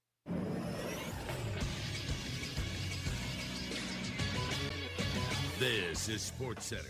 The OKC Thunder are your 2025 NBA champions after taking down the Pacers 103-91 in Game 7 of the NBA Finals. Indiana's star point guard Tyrese Haliburton had been playing through a calf strain, and in the first quarter he suffered an Achilles injury that ended his night. OKC star SGA did not shoot well from the floor but had 29 points, 5 rebounds, and 12 assists, earning Finals MVP. He had an all-time great season, becoming the first player since Michael Jordan to lead the league in scoring, win MVP, and win Finals MVP all in the same year. He and Kareem Abdul-Jabbar are the the only players to have an MVP, Finals MVP, and scoring title by age 26. This is the first championship that Oklahoma City claims, as they do not acknowledge the 1979 Seattle Supersonics title. This is the 7th straight season without a repeat winner in the NBA. That's the longest streak since 1975 to 1984. Next up for the NBA is the draft, which will be 2 days. Day 1 on Wednesday and day 2 on Thursday. I'm Christian Weaver with the Buzz Radio Network.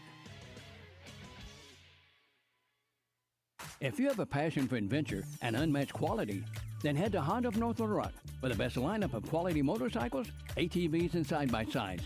They have Honda's best models and will find the perfect ride just for you. That's Honda of North Little Rock, your family fun headquarters. This is the Pigskin Preacher, bringing you the word. Donald Shoup's 2005 book, The High Cost of Free Parking, is a provocative and funny treatise on the economic sparked reforms in many cities, helping to reduce traffic, create green spaces, and make cities more walkable. Shoup's followers referred to their bearded guru as Shoop Dog. He would do pretty much anything to get people to pay attention to the important issue of parking.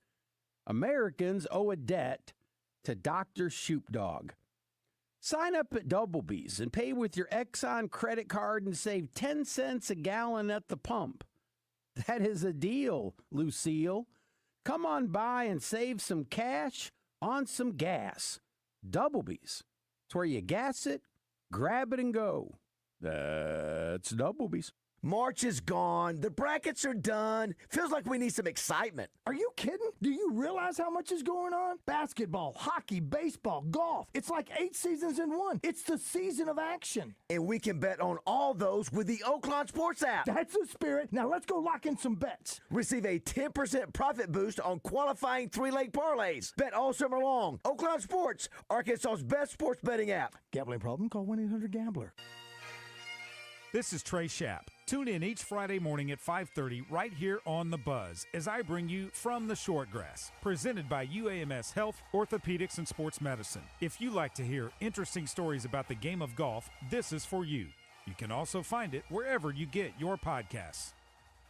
Most people think HR is pushing out payroll and filling out forms, but you know better. You're looking to shape culture, drive strategy, and truly lead people. And on June 24th, you can be seen and heard at the TPC Together Conference. Attend sessions to help grow and strengthen your organization and connect with a community that actually gets what you do. June 24th at the Oasis Hotel and Convention Center in Springfield. Space is limited, so register now for the HR event that's redefining what's possible. The TPC Together Conference. Fun Monday edition of Morning Mayhem is in the books. Want to thank Chris Kane, Pat Bradley, Bill Vickery for all joining the program today. Also want to thank you, the listener, the last Fence Brokers Razorback Graffiti that we have done. That's now open for sponsorship. The guys are on the road tomorrow, live from Graceland doing the show. Roger, Baz, Justin Moore, and Frank Fletcher appearing on the program as well. It's all coming up 6 a.m. to 10 a.m. right here on 103.7 The Buzz. It's Morning Mayhem.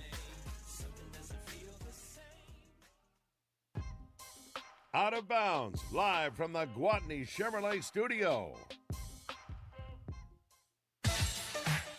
Get to Twin Peaks where you can catch lunch hour and happy hour. App starting at $2. Lunch combos $7.99. Happy hours from 2 to 7. There's a later happy hour 10 to close. Flatbreads for just $8 during the later happy hour. Twin Peaks has daily and weekly food and drink specials. Look around, look down that menu, find you something great you want to eat and drink, and you can always find something different every time you go. For sports, there's the future on display, and you'll be able to check it all out at Twin Peaks this week. NBA draft on Wednesday, Thursday, NHL draft on Friday, and then Saturday, Jake Paul takes on Julio Cesar Chavez. So fight coming up this weekend, and as we know, Twin Peaks is a place to watch boxing, MMA, the combat sports. There's no cover charge for UFC events. UFC 317 is coming up this weekend also. So you got a lot going on from a sports standpoint, viewing point at Twin Peaks. Get by, check out all the food and drink options there. It's Twin Peaks, each drink, scenic views. Back at it, it's Out of Bounds. Westmore, Joe Franklin. You want to join us? Now's a good time. 661-1037. Weekend Recap, brought to you by Fleet Management Services, serving Central Arkansas for over 20 years. They're your small to mid-size specialist. When you need someone to service your fleet and get your employees back on the road quick, call 501-375-3672. D3 Auto Sales text line. Joe, who you got in the fight? Which one? I don't Jake know. Paul? I don't know. Jake Paul? Jake Paul? If that's the fight we're talking about. Who's he fighting? Julio Cesar Chavez. That's going to be Saturday. So you'll be able to check that out at Twin Peaks. 870 asks, what is the word on the All-American catcher from Notre Dame in the portal? I don't know. Is that the kid Texas just signed or got a commitment from? I just saw a tweet, maybe the same one you're talking about. I wouldn't think that would be a high priority for Arkansas, would it? A catcher, since you got Ryder Helfrich? Coach did say that they would like to there was the thought, in that backup catcher that we were talking about last week when I was going down the roster of everybody that would be coming back or could come back. When I got to the backup catcher for Arkansas, he did some midweek games. I was like, he may leave. I mean, he wants to catch. Sure enough, he got in the portal over the weekend. So Arkansas does need a catcher or backup catcher. Well, they have catchers on the roster, but maybe something that would be hard to go get one of the top catchers when you already have Ryder Helfrich. But that's why what Matt Jones was talking about could come into play and be very important, where Cam Koziel is your backup catcher. Could be that guy. I was looking to see if I could find that cat that just got the commitment from Texas, but I don't see him now. Here it is. No, that's a third baseman. I did see it was Kyle Sutherland's group. Damian Ruiz from Lamar. He is an outfielder, was the hitter of the year in the Southland Conference, is expected to visit Arkansas. He's in the portal. So just a name to keep an eye out. Oh, yeah, he did clarify. It's the Jake Paul fight. Okay. All right, because UFC 317, they always have big championship fights at these big UFC events, and it's Topuria and Oliveira. So that's going to be a big one also. That's Saturday night? Yeah. Both these fights are Saturday night. So they'll be going on around the same time. Any high school baseball guys coming in that we need to worry about getting on campus due to the draft? Yeah, Matt said that there were a couple, and really the Schaefer kid from Fayetteville, the shortstop, is one of them to keep an eye on because he was in the top 500, actually around the 400 mark. He said that he could go in, fourth round or so, and it just really would depend on how much money they would offer him and if that would be enough. And as Matt mentioned, this is different than typical years because typically you have to worry about more than just one player. Now, that's not to say that somebody else couldn't come into play, but on a typical year, it could be 3 to 4 players, if not more. John in Conway. So, it was Virginia's catcher that committed to Tennessee. He was number 1 in the portal. Okay. I saw one that was going to Texas because I was like, that's a great replacement for the catcher that they had that they're losing to the draft. I'm not sure where that guy was from. Maybe it was Notre Dame. I got to think for Arkansas, priority number 1 is and look, it's still tough because they don't know who's going to be selected in the draft, and they may get a surprise and somebody comes back. Maybe a Justin Thomas, maybe, is a name to throw out there. Maybe Davalon doesn't get the money he's on, but I doubt it. I expect both of those guys to be gone. But once the draft comes through, you're going to know really what you need. But I got to start most important spot on the field, one of the most important spots on the field, shortstop, and replacing Vahiva Aloy. That is where it starts. That would be one of my high priorities to find your next shortstop. Good luck. What's up, Joe? Yeah, it's kind of hard to fill those shoes. It's going to be a hard one to fill. Yeah. From Golden Spikes to what? Ooh. Yeah, that'll be got to be one of at the top of their list. And weekend pitchers are always very important. And if you can go out and sign one of those guys out of the portal, that's huge. I think you and I should go out and tell them that if they'll pay for us, we'll go out to Hawaii and we'll look for a shortstop for them. That'd be nice, wouldn't it? I think we could do that for the school. I think that pipeline is just going to continue to find its way to Fayetteville after winning the Golden Spikes, and he was talking about winning the award for Arkansas, for his family, and for Hawaii. And then I saw the tweet this morning. I guess it was from the University of Arkansas. It was the first player born outside the land of 48 states to win the Golden Spikes, and the first Hawaiian, of course, to win it. So you have the Alloy brothers there, and that's, I'm sure, the talk of the island. Yep. So if there's some other great players in Hawaii, send them to Arkansas. Bring them. How are you? Good, doing good. It's a Monday. Yeah. You got a case of the Mondays? Yeah, always stuff happening, but nothing we can't handle. Well, let's talk about the game last night. It's kind of yeah, it was kind of odd. Odd game. I think odd's the word. Obviously the thing that jumps at you is the injury. But then after that happened, the toughness or the resiliency of Indiana. Yeah. They're up one at halftime, and I'm sitting there going, if they can somehow find a way to get this thing to the fourth quarter as a tight ball game, a young, inexperienced Oklahoma City team, be fun to watch and see how they respond to it. But if you would have looked at me, I don't have the number, but I know they shot 41% from the floor. Oklahoma City did something like that, 27% from the three. And Shea Gilchrist went 8 for 27 from the floor.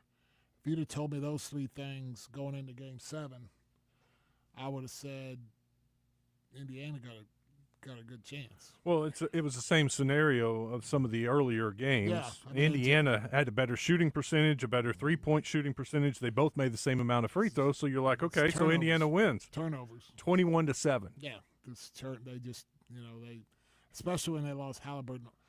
TJ's good, but he's kind of a spark plug guy, and I think he had 7 turnovers last night, and he gets in there, and again, that's not his role. He's great at his role, but he can get a little bit loose and force the action a little bit, which is what you kind of want from your backup point guard. You want him to come in there and say, "Hey, man, get this thing going, rev it up, get it going, get some energy going." But when you got to play starters minutes and then you got to play against starters, things can change. And I think you saw his flaws in that, and because there was a lot of talk about why isn't TJ playing more than Halliburton? Yeah. Why isn't TJ? Well, I think you saw it last night. TJ's perfect in his role. He's a terrific backup point guard. He's good at 24 minutes, right in that area. But after you get to that, you play him against starters, play him extended minutes. You see why. It's not a secret he's been in that role everywhere he's been, and he's very good at it. But he's still a backup. There was a time during third quarter where he kept him around, simply because if he's not scoring the way that he scored then, they had already ramped up that defense a bit. And if he's not scoring at that point, that game gets out of hand. And I think, Joe, that's the perfect analogy in that he can do that for a spurt. He can come in and just look incredible. But, the dam's going to break. Yeah. And I think that's with a lot of backups. You can play great in spurts, but, it's just, it's tough for them to consistently play extended minutes and do. But you're right. Without him, it wouldn't have been a Game 7. The whole series he's been good the whole playoffs. He's like, I think he's the perfect guy to be coming in off the bench because he's gonna give you some juice. Is the injuries that we saw, major injuries, 3 of them. Yeah, is that is there something to it, or is it just a coincidence?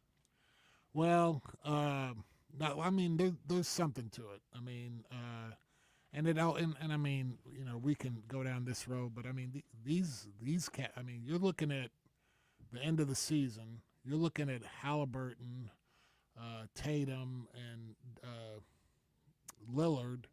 I mean, but especially the first two I mentioned, Tatum and Halliburton. I mean, they have played over probably 110 games this year.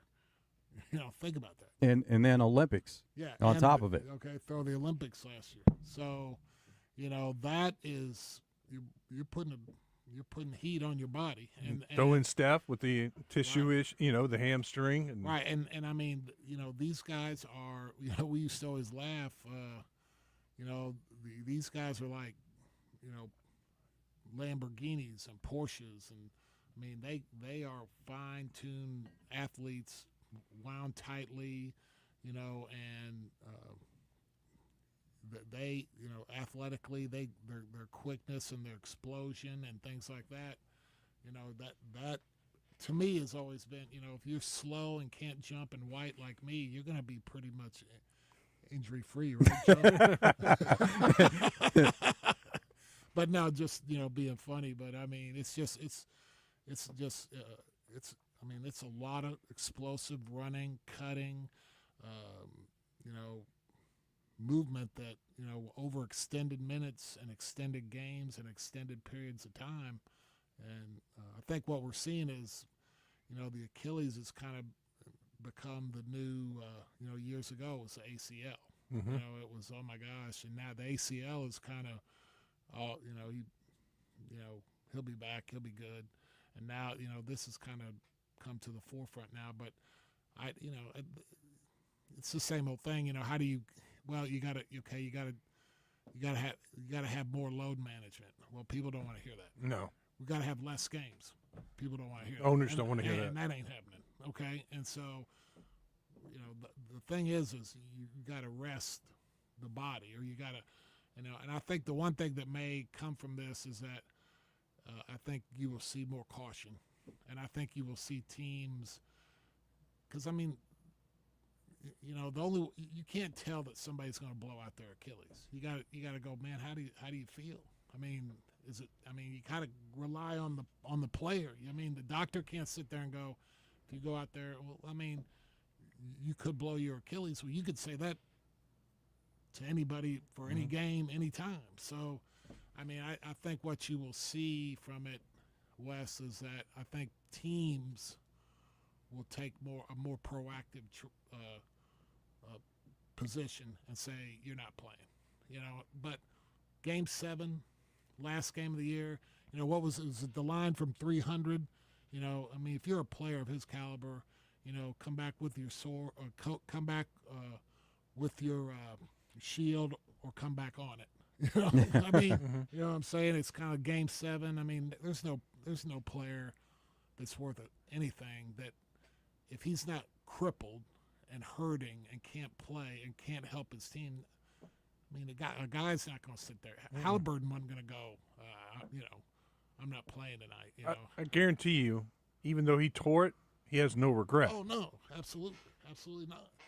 Because if he doesn't play, then it's the what it. I mean, right. You'll question that forever. The rest of you. And then his reputation, what people would say about it. I mean, but and that's the other thing, that players and people, people got to. That's not going to go away either. But you got to turn that off. You got to turn that. If somebody thinks you're soft because you don't want to play when you're hurt, then that's their opinion. That's how you got to look at that. And but I think the teams will be. You might see a little more proactive approach from them to just say, shut them down. You're not playing. Well, what we've seen in common is Tyrese Halliburton, KD, they had these similar injuries in the finals where you're at the end of the season. They were dealing with a calf injury to begin with, and that seems to be a direct correlation there. Right.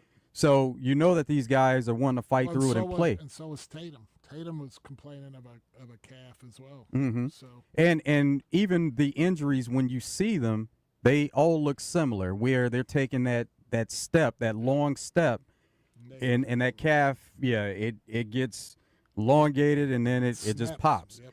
So it makes you wonder also, if you know these guys are dealing with this and they're going to play, is there some kind of equipment that they could do to restrict that movement in that body part, because it's something that's bound to happen? Well, I've seen players. I think I don't want to. I want to say it was Isaiah Thomas or somebody said, look at all these players who wear low cut tennis shoes now. I mean, now, do I think? I mean, but who knows? Right. You're talking about a high top tennis shoe is going to go around your ankle more. It's going to restrict your movement a little bit more. It's a little more cumbersome, but I mean, does that give you a little more protection? I mean, I don't know. I mean, it may, but I don't know that. I don't know that if he was wearing high top tennis shoes last night, he would have. That wouldn't have happened. Right. We got to take a break. We'll finish up finish up until the top of the hour. When we come back, it's Out of Bounds.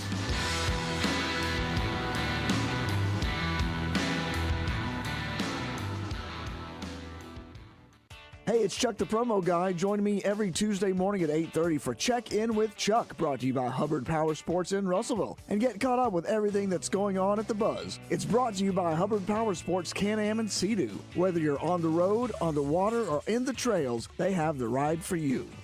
At Ortho Arkansas, sports medicine isn't just for athletes. It's for anyone who wants to stay active and pain-free. Shoulder pain from your glory days, knee pain from chasing grandkids, they treat it all. And if you need care fast, skip the ER, visit their orthopedic urgent care. No appointment needed, just expert care for breaks, sprains, and everyday pains. Get back to doing what you love with Ortho Arkansas by your side. Learn more at orthoarkansas.com. Hello, folks. It's Frank Fletcher from Fletcher Dodge here in Sherwood. Our employee pricing program was such a big hit for May. We're going to do it again in June. We had a fantastic month and you really responded. Remember, employee pricing simply means you pay what we pay. Everybody qualifies for employee pricing. Folks, there's no gimmicks, no hoops. You pay what we pay. Only Fletcher Dodge has the discounts in addition to employee pricing of up to $14,000 and finance rates as low as 1.9% for 72 months. Got some other great deals. New Jeep Wranglers, $7,000 off. New Jeep Compasses for only $379 a month with no money down. Don't worry about your credit. Go to FletcherCredit.com and get pre-approved in minutes right on the internet. FletcherCredit.com. At Fletcher Dodge, we're always going to give you the best price and the lowest finance rates. Come see us in person at Fletcher Dodge on Warden Road or shop us online at FletcherDeals.com.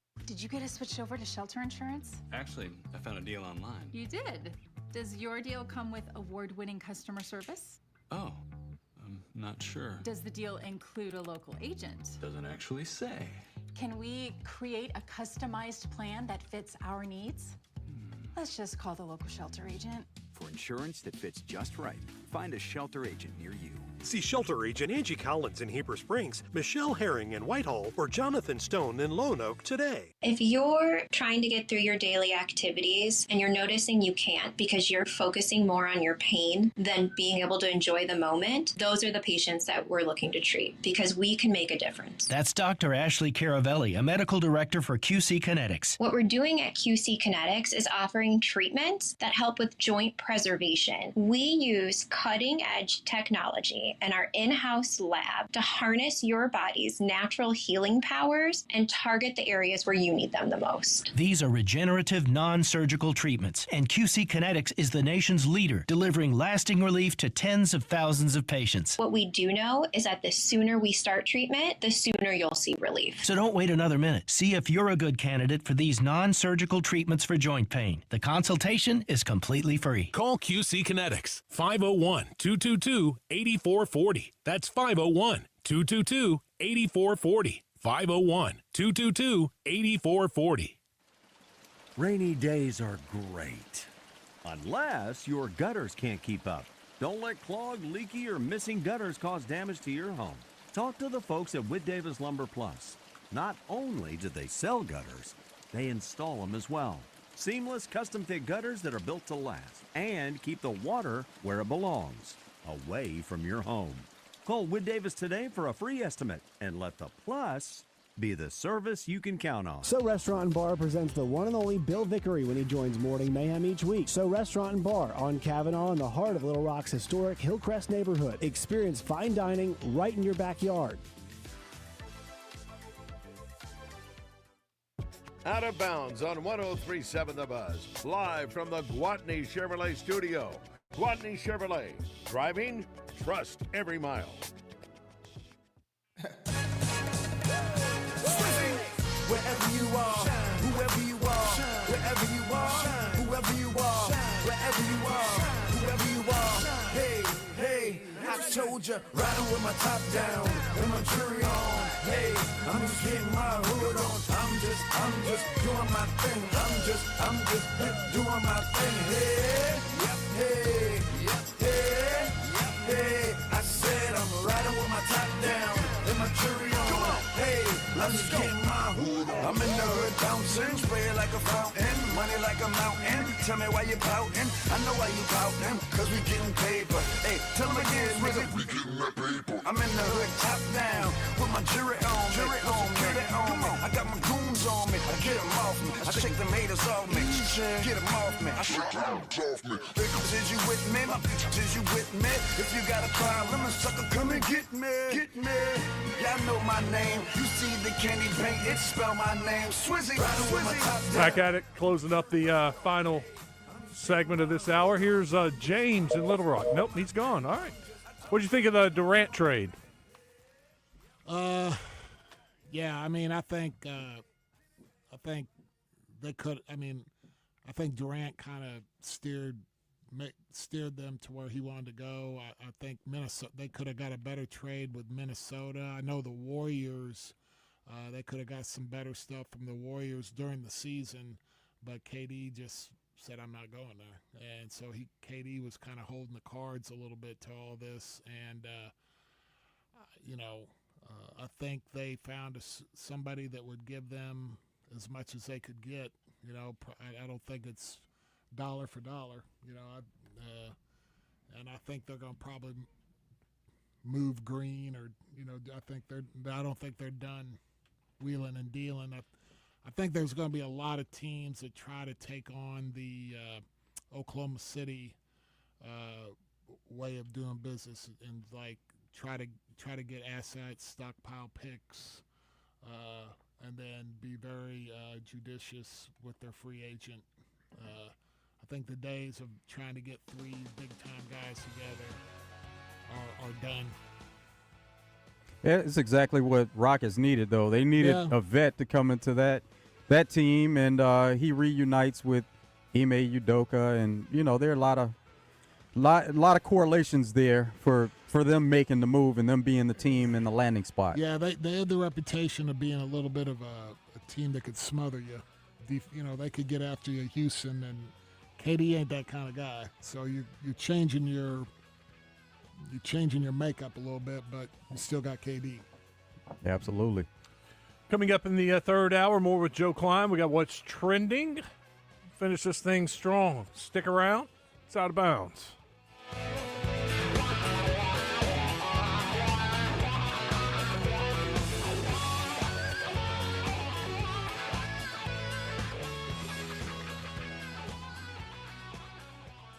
Are you tired of holding up a two-wheeled bike at every stoplight? Are you ready for the ultimate thrill on the open road? Introducing the Can-Am Spyder, the three-wheeled motorcycle that redefines adventure. The Can-Am Spyder is built for those who crave excitement. Its dynamic handling, advanced safety features, and the unmatched power of the Rotax engine will leave you craving more. Live big, no regrets.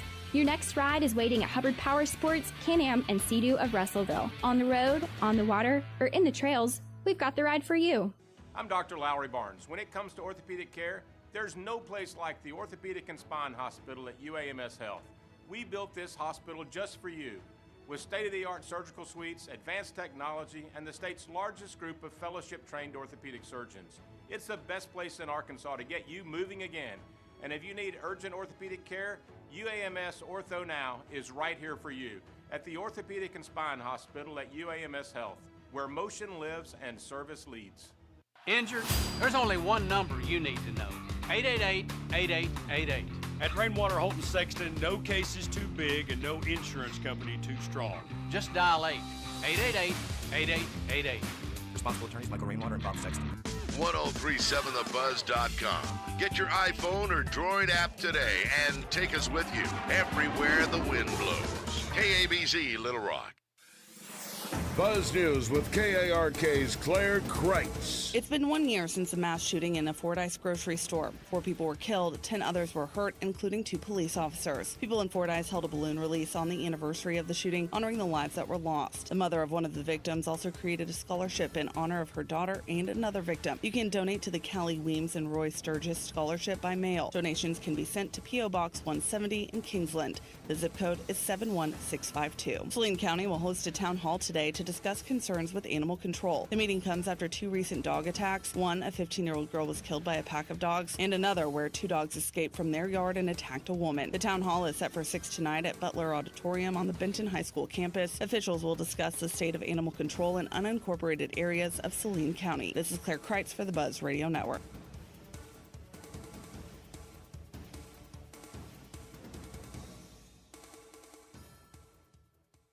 Drive Time Sports broadcasting live Friday from Crane Hyundai in Little Rock. Go to cranehyundaiLittleRock.com to see their inventory of new and pre-owned vehicles. Weather from the Fletcher Weather Center with KARK's Pat Walker. A heat advisory in effect this afternoon. We'll get up to 95 degrees, a heat index around 105. It'll be mostly sunny, but late this afternoon, partly cloudy with a 20% chance of a shower or thunderstorm. That continues a little bit into the evening, but as the sun sets, they die down. For the Buzz Radio Network, I'm meteorologist Pat Walker.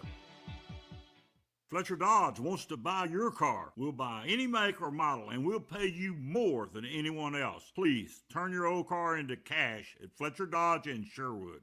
Hi, this is Joe Klein with Corky's Ribs and Barbecue. Whether you're dining in for daily specials like Cheese Dip Happy Hour, driving through for a barbecue bulk pickup order, or prefer our full-service catering, our professional staff at Corky's has you covered. Corky's in Little Rock and North Little Rock. We'll see you soon. And be sure to listen each week when I stop by 1037 The Buzz. March is gone. The brackets are done. Feels like we need some excitement. Are you kidding? Do you realize how much is going on? Basketball, hockey, baseball, golf. It's like 8 seasons in one. It's the season of action. And we can bet on all those with the Oaklawn Sports app. That's the spirit. Now let's go lock in some bets. Receive a 10% profit boost on qualifying 3-leg parlays. Bet all summer long. Oaklawn Sports, Arkansas's best sports betting app. Gambling problem? Call 1-800-GAMBLER. Are you a chronic interrupter?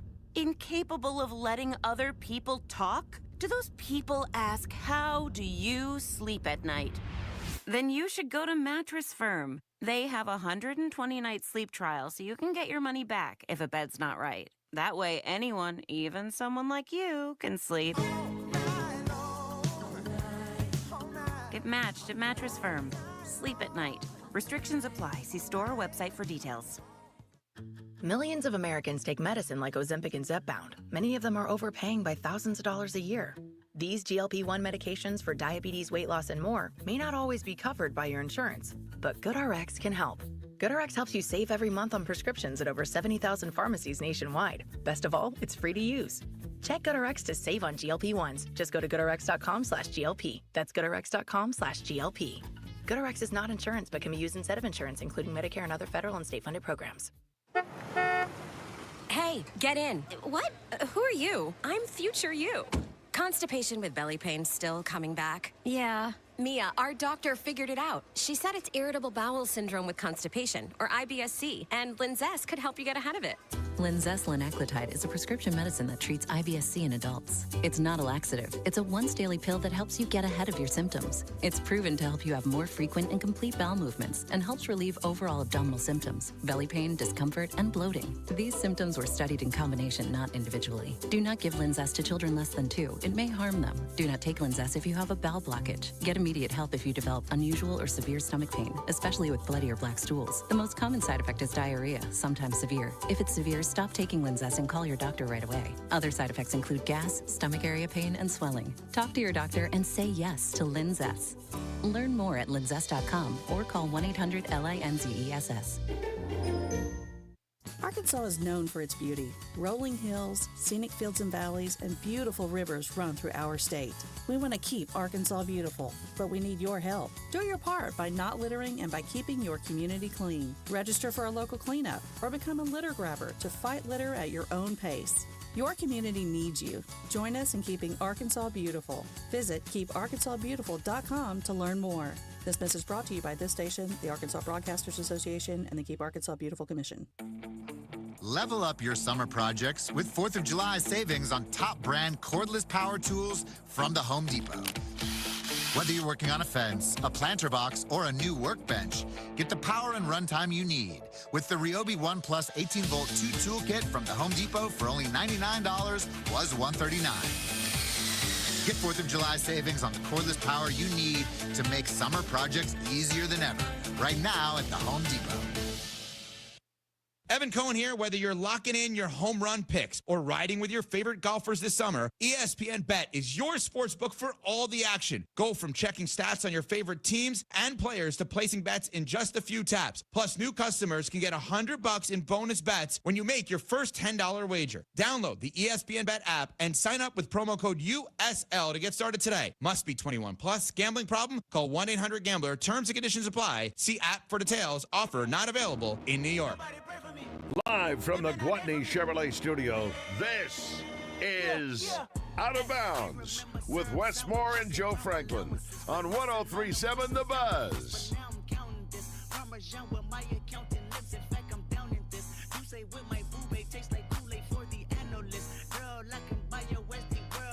Weekend Recap, brought to you by Fleet Management Services, serving Central Arkansas for over 20 years. They're your small to mid-sized specialist. When you need someone to service your fleet and get your employees back on the road quick, call 501-375-3672. Wes Moore and Joe Franklin with you. It was a big weekend, NBA Finals, Oklahoma City. Congratulations to Isaiah Joe and Jalen Williams. A couple former Razorbacks got that ring. Good guys, man. I'm very happy for them. Did y'all see the video of Jalen Williams tasting his first beer? Oh, no.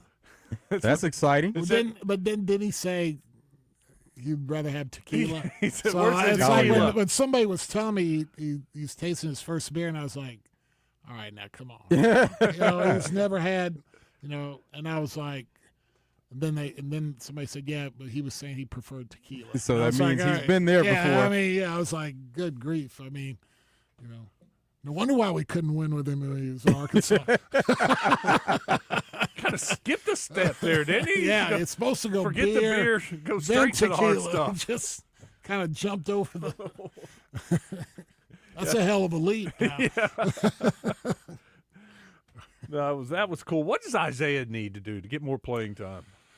I think he's been progressing. Shooting in the NBA, he has the skill that is probably the most coveted thing that people look at in the NBA from an analytical standpoint. Can he shoot the ball? Can he shoot the ball? Can he shoot the ball? Can he shoot the ball? He definitely has that. There's no doubt about that. I just think he has to get to where there's two ways you got to go. You got to get to where, defensively you're not a liability. You don't have to be great, but you can't be a liability. I would, looking at his frame and things like that, I would think that he could, I would like this, again, it's a man's game, and the stronger you are, the better defensively you can be, the better rebounding you can be. So he obviously has to get to where he's not such a specialist. Right now he's kind of a specialist. Put him in there for a 3-point. He's got to get to where if he's not making shots, he can still do other things. Mm-hmm. I'm not saying that he can't, but there's might be guys on the team that are more versatile than he is at both ends of the floor. And so I would think that he would have to, get his game to be more versatile to where, he can really contribute, not just from a shooting standpoint. We see these guys, 3-and-D is a big part of the game. Yeah. And he already has the 3-point shooting. He's got the hardest part of it. Right. and so now if you ramp it up on the defensive end, those guys make a lot of money also. Yeah. And again, shooting, you got to be really careful about, getting really strong and bulking up and things like that, because that could affect your touch. And so, I mean, but, he has to become more versatile, because right now you'd see and again, I'm not there every day. And a lot of it also has to do with he's on a really good team. He's so so he's on a team that's got a lot of guys his size that can do a lot of things, and he's got to, again, on a different team, he might be playing 30 minutes a game. Mm-hmm. So I don't think it's totally a knock on his inability to be versatile. I think he has to become better in other areas so he can not be a liability defensively or rebounding. But again, he's on a great team.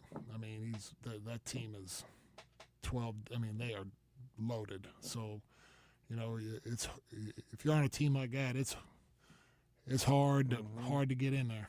And they're young. Yeah, the thing about it is, like, during the season, you saw a lot of those guys as it got to the postseason, that rotation tightened, and they only played, other reserves, because they're heavily dependent on their stars. Absolutely. And they played some of the reserves in spots here and there. Right. Yeah. I mean, Jalen Williams against Denver plays a lot, and then they got to Minnesota and he didn't get a tick. And so it's just the matchups, and again, like you said, you're not going to play 12 in the playoffs. You're going to play your stars, heavy minutes. Your homegrown Jalen Williams.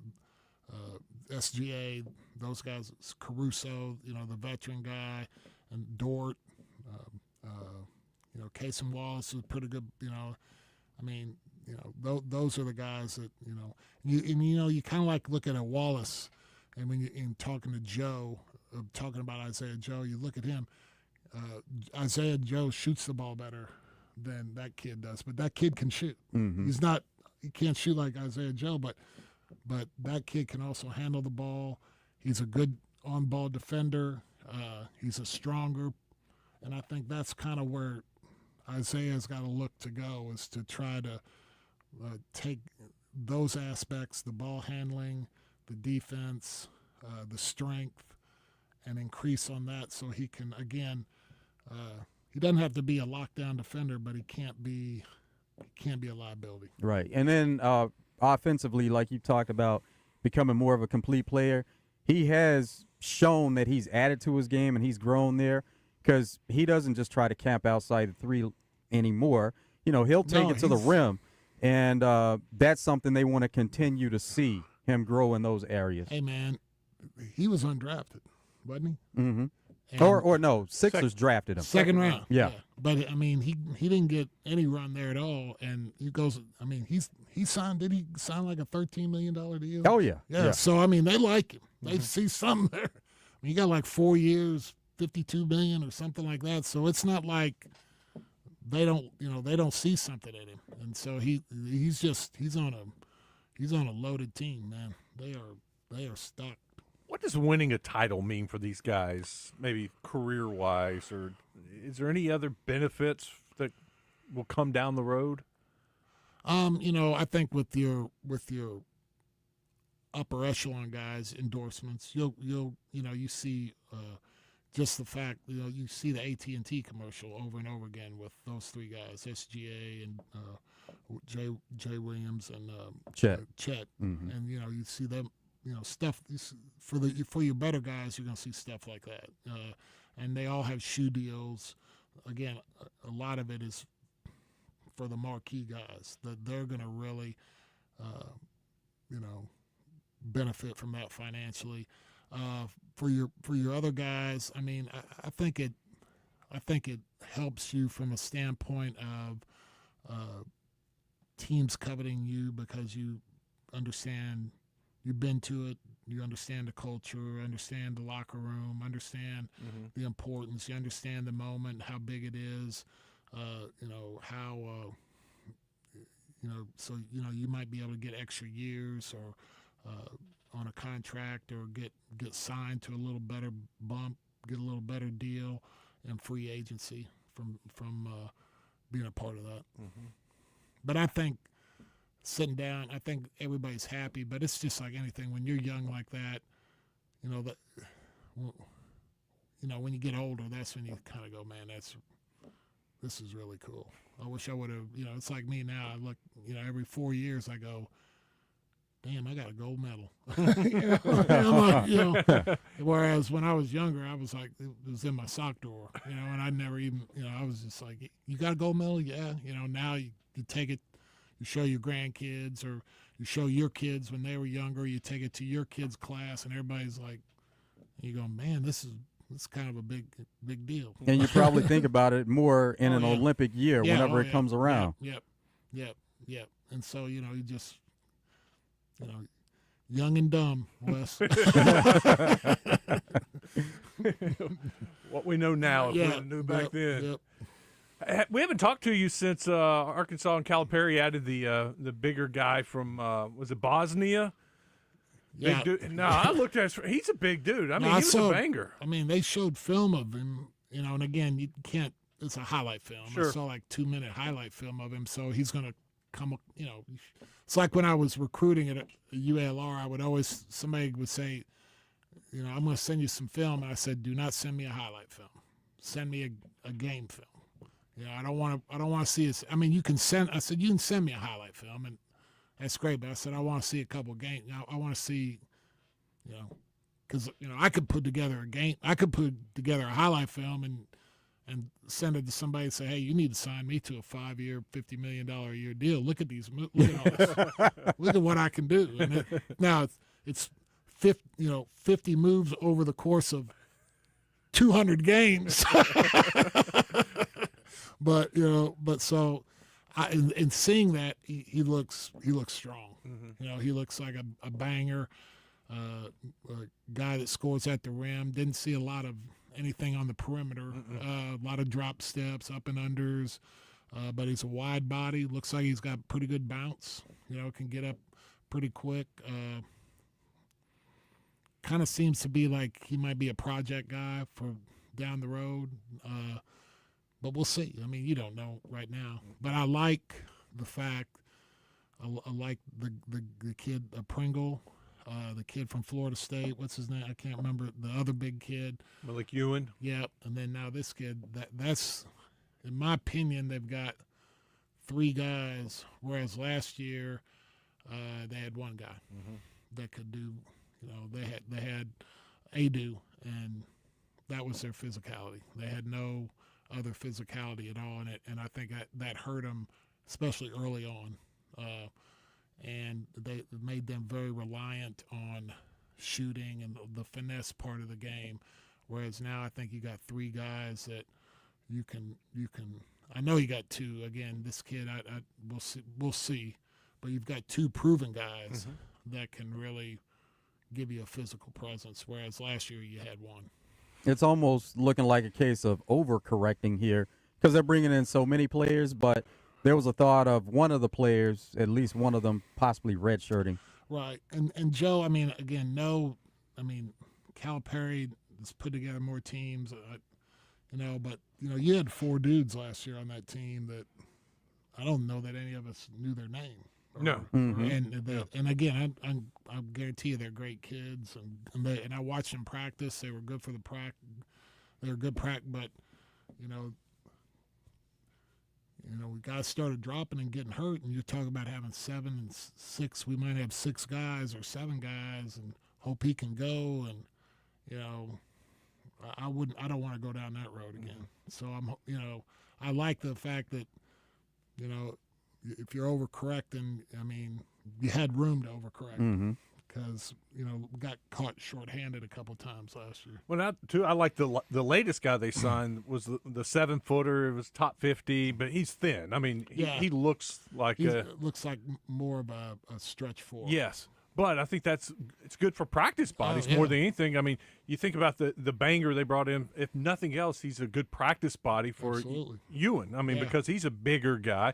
And then you've got the stretch 4 for Brazil to practice against, Pringle to go against, just somebody else with a little height and that you're going to see it when you're playing games. Yeah, you got some insurance. Yeah. And we didn't, and again, it was his first year getting there. He got there late, so trying to put together a roster is nowadays is a lot more complicated and a lot more instantaneous. And credit to Cal and all them. They probably got to a point that first summer he was there. It was like there might not have been anybody out there worth giving money to that Calipari thought this guy's going to play for me. He might have looked at him and said, why am I going to give this guy this amount of money when I can use it over here to get a better player? And we'll have 9 guys, but I don't think this kid's going to play for me anyway. So why just have a big body to have a big body? I love the exposure he got over the weekend and on the Pat McAfee show, and $6 billion worth of NBA contracts his players have signed. No, I mean, he gets it, man. It's like I told everybody, for years. I mean, they're like, I don't like Cal's, and I'd be like, I get it, man. He's at Kentucky. He was at Memphis before that. If you're Arkansas, you don't like him. I said, I get it. But I said, if you're around him for 30 minutes, you'd love him. And I was like, well, he didn't take him long to get here. I mean, he gets it, and he does it. A lot of old school people, and sometimes it ruffles even me sometimes when he starts talking about, I'm trying to help these kids' families. I'm trying to help. And that's the message. That's the message. Well, you and me and Joe were sitting there about, how about winning a damn championship? I mean, but he understands, and he was ahead of his time from the standpoint of, if he gets the family's trust, he's going to get the dudes. If he gets the dudes, he's going to get the championship. You're not going to just talk championship to these kids anymore. And Cal's been on top of this for 25, 30 years. He goes in there talking to them about them. What do you want to do? Well, I want to go to the NBA. Well, I can help you get there. You don't go in there going, hey, you want to be a part of a national championship team? Because in reality, they're like, yeah, that'd be nice, but I want to get to the NBA. Yeah. And you see it on display every year. And that's, SGA as an MVP, yeah. And then you have Casey Wallace winning championships there. I mean, you see it at the highest level. And then when you start doing well, you can sell the fact that, hey, I can get you both. Mm-hmm. You can come to Kentucky, and you can play. We're going to be in the mix. So the 1 year you're here, you're going to be in the mix, and then you're going to have a chance to win an NCAA championship and go to the, where a lot of teams will be like, again, no disrespect to a Texas A&M, let's say. Texas A&M but they don't have the track record. Once you start getting the track record of getting it done and doing it, you can sell both, and then when you can sell both, that's when you can start getting some your Derrick Roses and your all these cats coming in. He can point to all those guys too to say, yeah, these guys were at the highest of highs, and we can get you there. And that's always a great recruiting tool. You can get in anybody's living room. Cal can get in anybody's living room he wants. He's going to get if he wants to, he's going to get a meeting. Mm-hmm. Now they may not like him, but you're going to take it. Cal Perry on line 1, you're going to take it. Mm-hmm. you're going to take that call, and again, that's because he's been way ahead of his time. He's stressed, even at his inductory press conference at Arkansas, you heard him talking about, I'm going to try to do this because I still think I can help 15, 20 more families out there. Yeah. And I mean, I was sitting there when he was saying that, I was like, Mama's sitting at home on the couch going, mm-hmm. He sold it. Yeah. Mm-hmm. Well, and that's another reason why the Major League Baseball draft is going to be so big for Arkansas. It's great to see Vahiva Lloyd win the Golden Spikes, but when he gets snapped up, Gage Wood goes early, Zach Root, Charles Davalon, these guys are going to get paid, and Van Horn goes in these living rooms. Come here, we'll get you ready for the draft. Get paid. Maybe win a championship. Don't take my word for it. Look right here.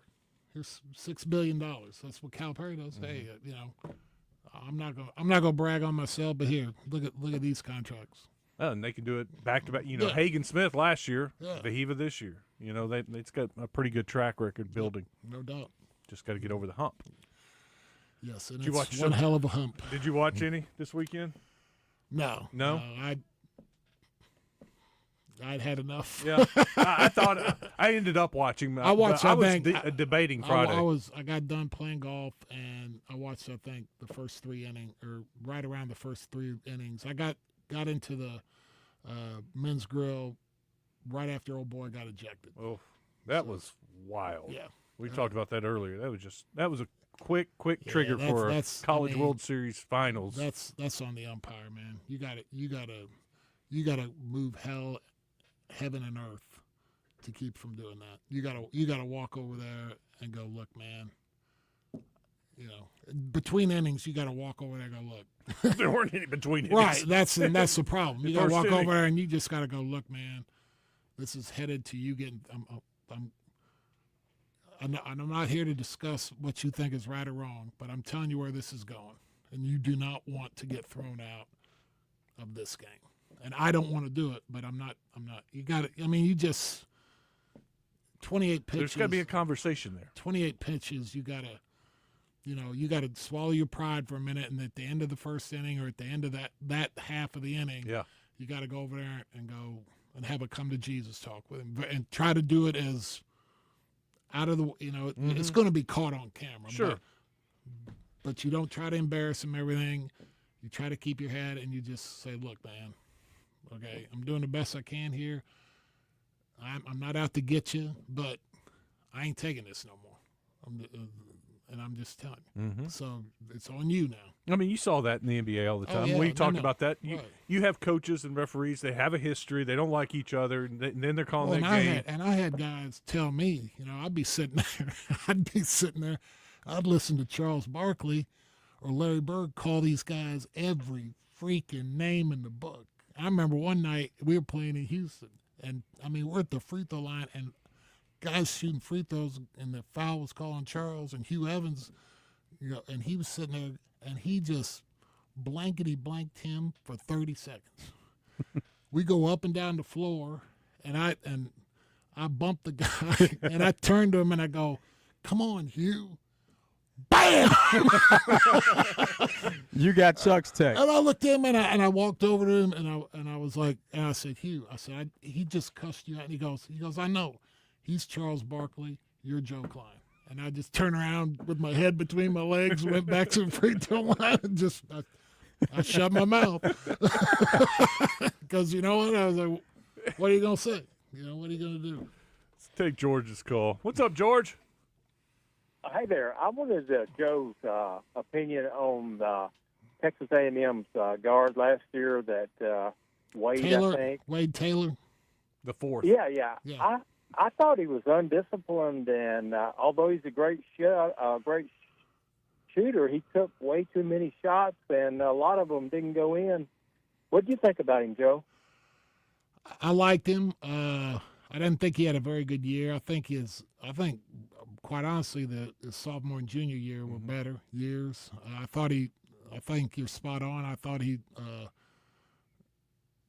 took some really bad shots, but he was kind of really all they had.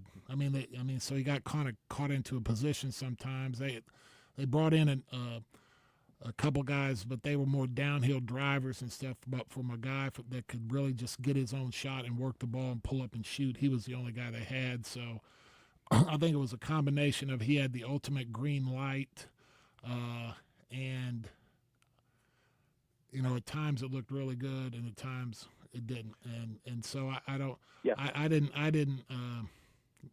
Like I said, I didn't think he had as good a years as he had before, and I think you're spot on. I thought he shot. A couple games I did for him. There were some shots early in the shot clock, deep from the three. There were 4 or 5 of them that I remember just saying on the air. I was like, that's a bad shot. And you can't get that from your. And again, I think he had the ball in his hand, and the other thing he wasn't great at, he wasn't a playmaker. So he was kind of a scorer, a scoring point guard, and he wasn't really a distributor. He couldn't, he couldn't make other guys good around him. Sometimes he could take over a game, in my opinion, but as far as taking control of a game, I don't think he could take control of a game as much. Yeah, as much as as much as they would like to. Now he's still a damn good player. I'm not saying that, but I don't think he took them where they thought he was going to take them this year. I think you're spot on. I appreciate your opinion. Y'all have a good day. Thank you. Goodbye. Thanks. I'd be interested to see if he gets drafted or what.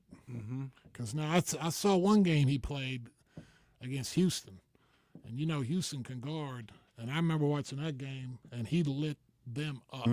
I mean, and when you light up Houston, you've done some work. So I mean, he's got some ability, no doubt. You got to go? Yep, I got to go, man. We appreciate you coming in. You're welcome, man. Yeah, it was good catching back up with you. Always good to see you, Joe. Good to see you guys. You guys have a good rest of the week. Stay cool. You too. Appreciate it. We'll try. We'll do what's trending when we come back. Stick around.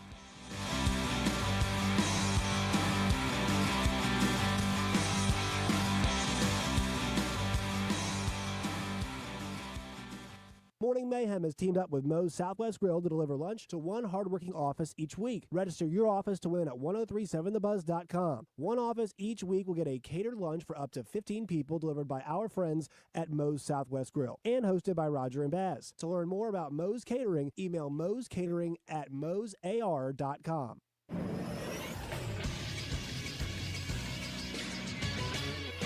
This is SportsCenter.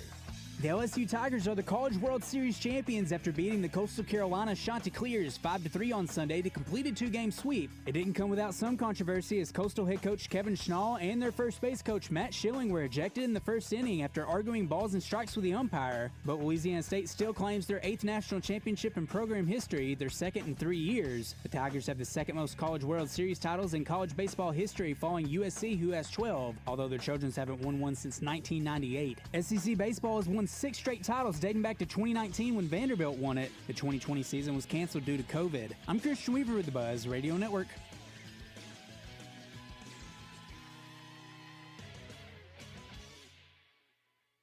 The games are on, the food's delicious, and here you are always part of the team. Welcome to Walk-On Sports Bistro, where every day is game day. Whether it's a post-win celebration, drinks after work, or taking the fam for some made-from-scratch favorites. Walk-Ons is your go-to for good times, craft beer, and cocktails, and bold flavors for fans of all ages, from melty mozzarella logs to Hall of Fame level burgers. Stop by today or order online in the app. Walk-On Sports Bistro, game on. Are you dreaming of excitement and adventure? Hubbard Power Sports Can-Am and Sea-Doo of Russellville is the place to be. From the cost-effective and customizable Sea-Doo Switch pontoon boat to a one-of-a-kind Can-Am Spider, Hubbard Power Sports has what you're looking for. Looking for a Sea-Doo personal watercraft? Don't worry, we've got you covered there too. From a Can-Am Defender farm rig to the all-new 240-horsepower Can-Am Maverick R, we've got it all. With a large selection of Can-Am four-wheelers and side-by-side models in stock now. Stop by and see us in Russellville. Visit us at hubbardpowersports.com. Hi folks, it's Chris Zender here at Frank Fletcher Dodge in Sherwood. Last month our Employee Pricing Plus program was a huge success, so we're going to do it again in June. Employee pricing means you pay what we pay, and you get all the rebates. Everybody qualifies for employee pricing. No gimmicks, no hoops to jump through. Only at Fletcher Dodge do we have discounts up to $14,000 off trucks and finance rates as low as 1.9% for 72 months. Come in today and get employee pricing plus 3.9% financing for 72 months on all new Ram trucks. New Jeep Wranglers up to $7,000 off. And the all new Jeep Compass 4-wheel drive for only $379 a month. And that's with no money down. And again, don't worry about your credit. Go to FletcherCredit.com to get pre-approved in minutes. At Fletcher Dodge, you always get the best price, the lowest finance rate, and more for your trade. Shop Fletcher Dodge in Sherwood before you buy anywhere else. Come see us in person at Fletcher Dodge on Warden Road in Sherwood or shop online at FletcherDeals.com. Did you get us switched over to shelter insurance? Actually, I found a deal online. You did? Does your deal come with award-winning customer service? Oh, I'm not sure. Does the deal include a local agent? Doesn't actually say. Can we create a customized plan that fits our needs? Let's just call the local shelter agent. for insurance that fits just right. Find a shelter agent near you. For auto, home, life, or business insurance, see shelter agent Stephen Elmore, 501-537-0959. Summer's here. It won't be long before you're planning a road trip. Get to Point S, Arkansas to get your car ready for it. Off-road tires for your pickup, ATV tires for your side-by-side, tires for your car to get your family around safely, Kumo, Toyo, Falcon, Blackhawk, Fortune, and more. And their Promise Plus road hazard protection to give you peace of mind. Stop by any Point S, Arkansas store, Bartlett Tire in Heber Springs, Tire Town in Benton, R&D Tire in Conway, and Fleet Tire in Pottsville or Russellville. Online at pointstire.com. Out of Bounds, live from the Gwatney Chevrolet studio.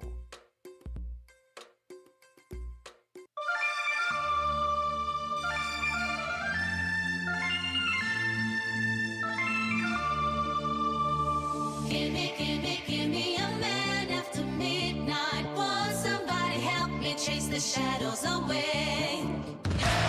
What's Trending in Sports is brought to you by Arkansas's own West Rock Coffee. Join West Rock Coffee, the Razorbacks, and their 1.5 million farmers around the globe. It's fall, so now it's time for your team to stock up on coffee, tea, and water delivered directly to your business. Contact them at westrockcoffee.com or 833-886-JAVA today.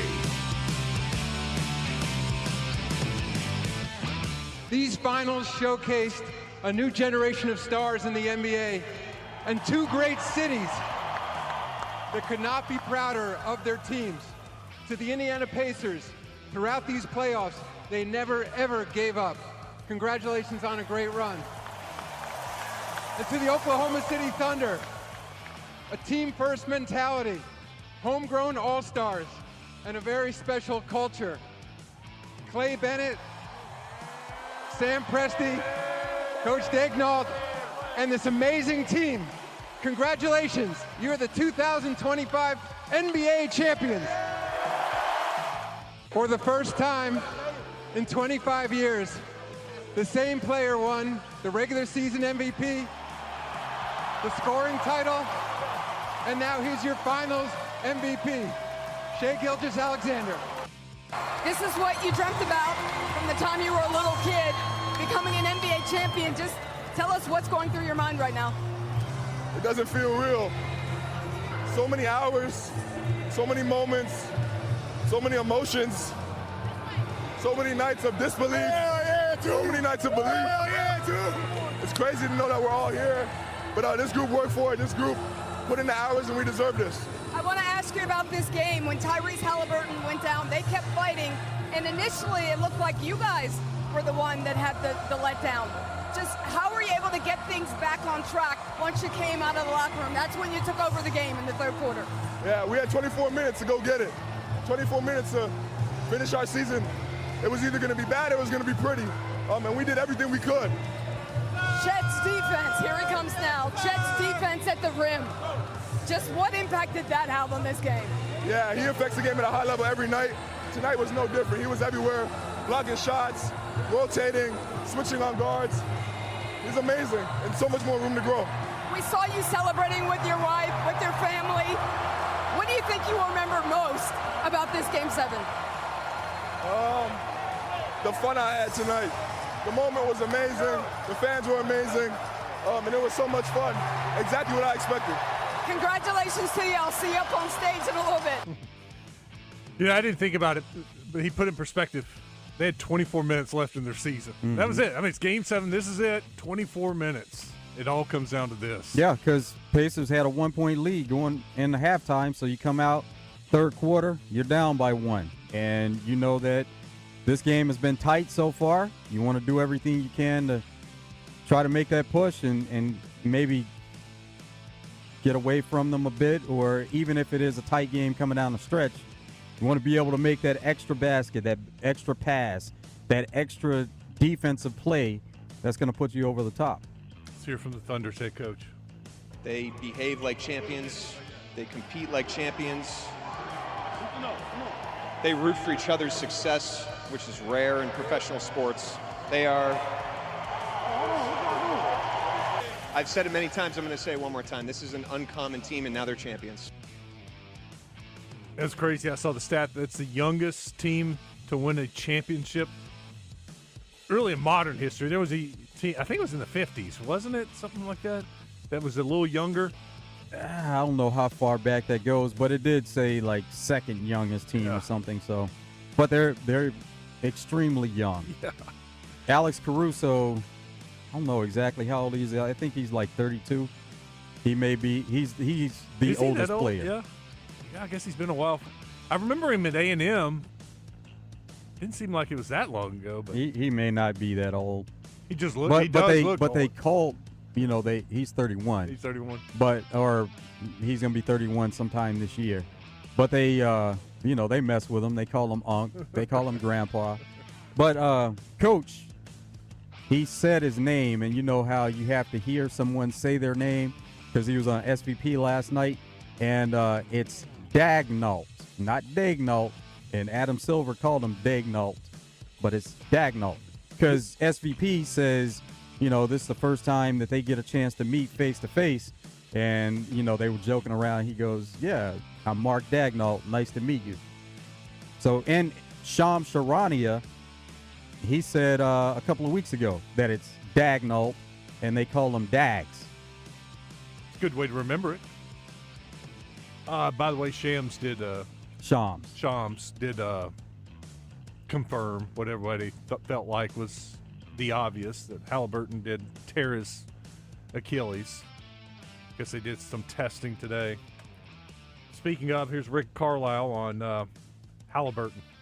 He authored one of the great individual playoff runs in the history of the NBA with dramatic play after dramatic play. It was just something that no one's ever seen, and did it as one of 17. That's the beautiful thing about him.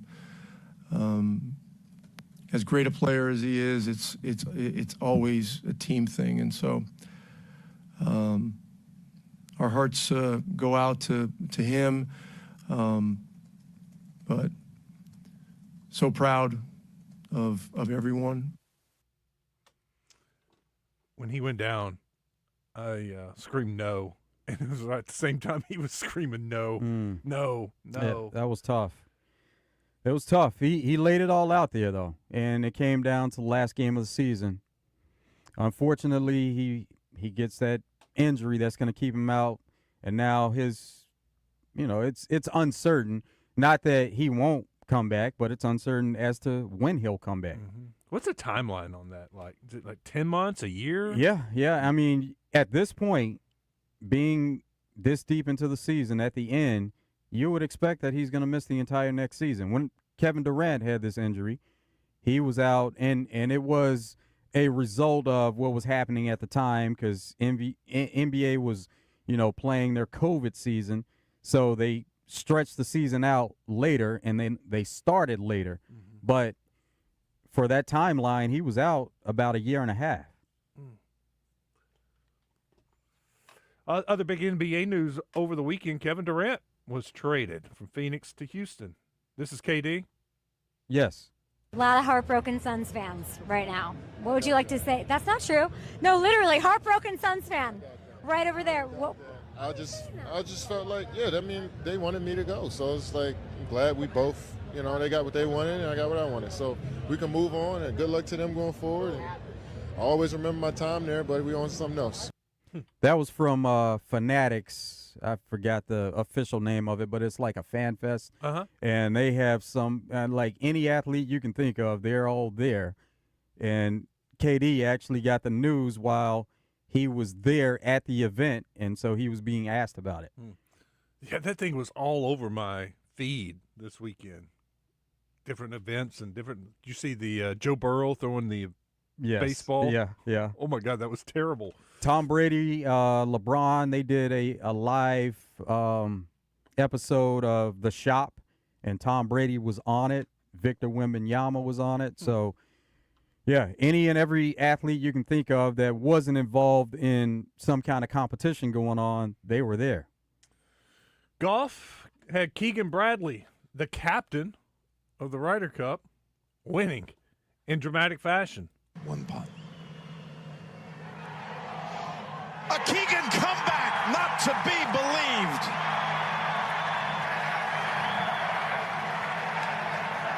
Yeah, he caught fire down the stretch, won the Travelers, won over $3 million. And that's big.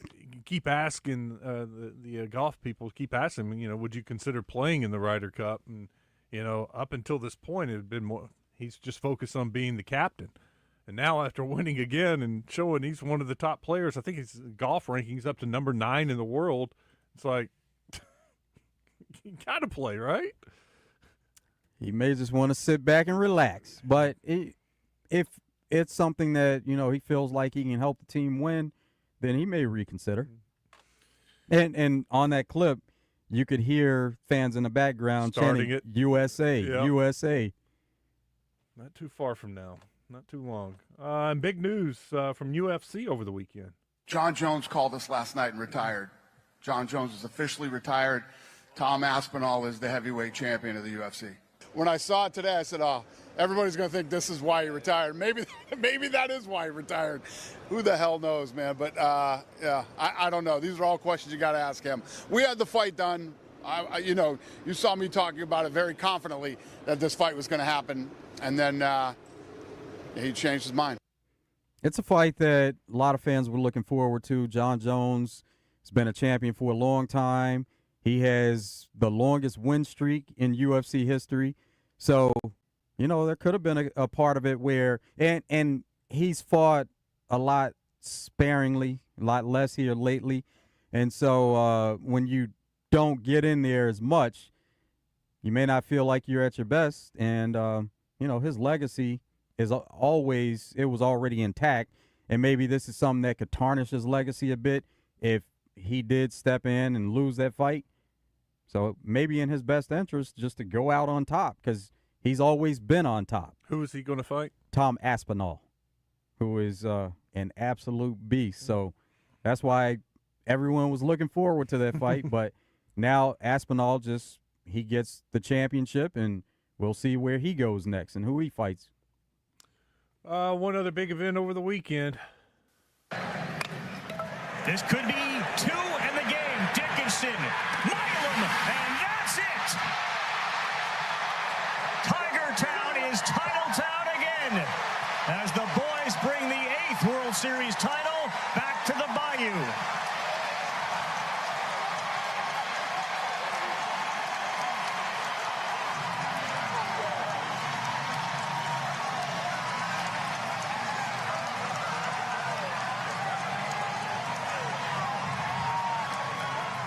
So I sat down and was watching the 9th inning yesterday, and I was also on Twitter, and I hit refresh, and I must have been like 45 seconds behind.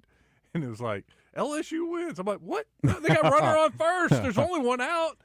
And I was like, oh, God, he must hit into a double play. Mm-hmm. Sure enough, 4-6-3, double play. Game was over just like that. And it almost just caught everybody off guard, how quickly – you get a runner on, you're like, okay, maybe a little rally here. Let's see if they can get a little something going. Nope, 4-6-3, game over, just like that.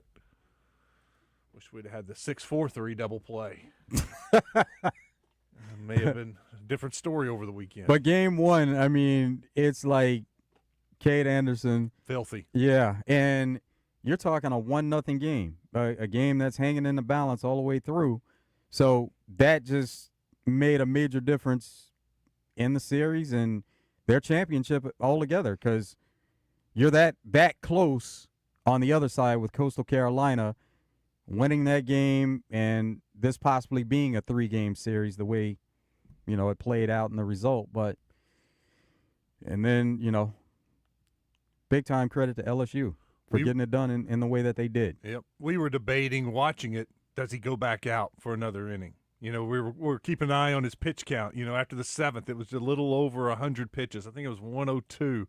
And then he comes back out for the 8th, and it was a pretty quick 8th, not too bad. And we're like, do you think? Because their bullpen's good, as you saw yesterday. And I was like, do they let him finish this? Sure enough, here he comes in the 9th. Finishes it off. Pretty darn clutch. That was a good – think about Cade in the World Series in Omaha. 1 run. one pitch, one bad pitch, and Reese turns on it and hits it in the outfield. That's it. That was the only run he gave up. Other than that, he was really dominant. Mm-hmm.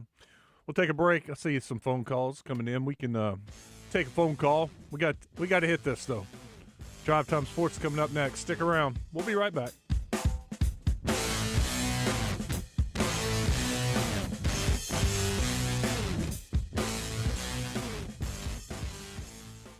Through the end of the month, shop the Hustler Turf Power Plus Performance Sales Event and save on select DeWalt products. Save up to $600 on a Hustler Fast Track Series mower or up to $350 with the purchase of a Hustler Raptor Series on select DeWalt products. Both the Fast Track and Raptor mowers boast all the features Hustler is known for, like their trademark smooth track steering, integrated parking brake, and heavy-duty fabricated steel decks and one-piece tubular frames. Stop in today at Cabot Outdoors or CabotOutdoors.com. What drives you? Family moments, new adventures, or just the love of the open road? Whatever it is, Gwatney Chevrolet is here to help you get there. For generations, we've been more than a dealership. We've been part of life's milestones, big and small.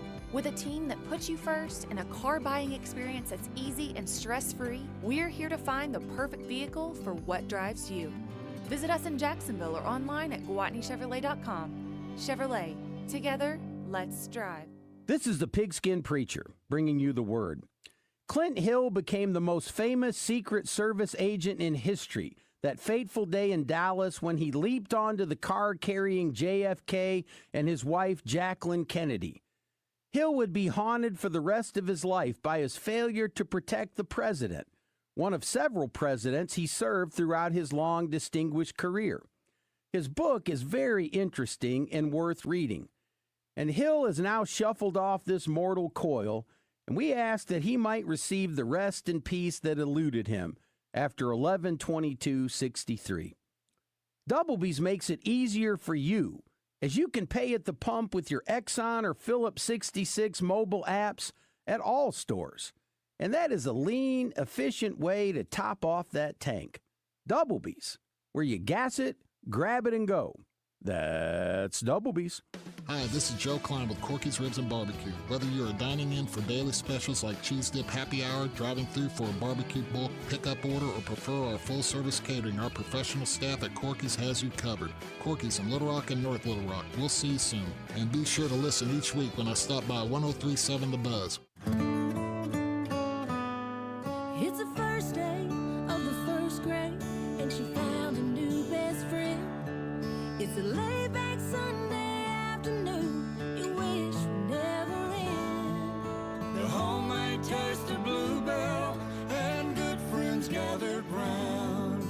The good old days are being made right now. You'll be one smart cookie when you try Bluebell Cookie Cake Ice Cream. A sweet cream ice cream loaded with chocolate chip cookie cake pieces and swirls of chocolate and vanilla icing. This cookie cake ice cream really takes the cake. The good old days are being made right now. The good old days are being made right now. Look for Bluebell Ice Cream at Walmart Supercenters and neighborhood markets. For over 30 years, Pickup Truck Accessory Warehouse has been Arkansas's truck accessory headquarters and the only stop for all your truck parts and accessories. If it goes on a truck, Pickup Truck Accessory Warehouse has got it. And that includes upgrading your truck with Vortex spray liners. Tough, durable, proudly made in the USA. Their spray liners can protect your truck for years to come. Call Pickup Truck Accessory Warehouse at 501-568-0040 to schedule your spray. Or stop by 65th and University. Razorback pitcher Gabe Gackle gets in the zone each week, presented by Arkansas Digital Media at arkansasdigitalmedia.com and Billy's Awards in Conway at billiesawards.com. Out of bounds on 1037 The Buzz. Live from the Gwatney Chevrolet studio. Gwatney Chevrolet. Driving, trust every mile.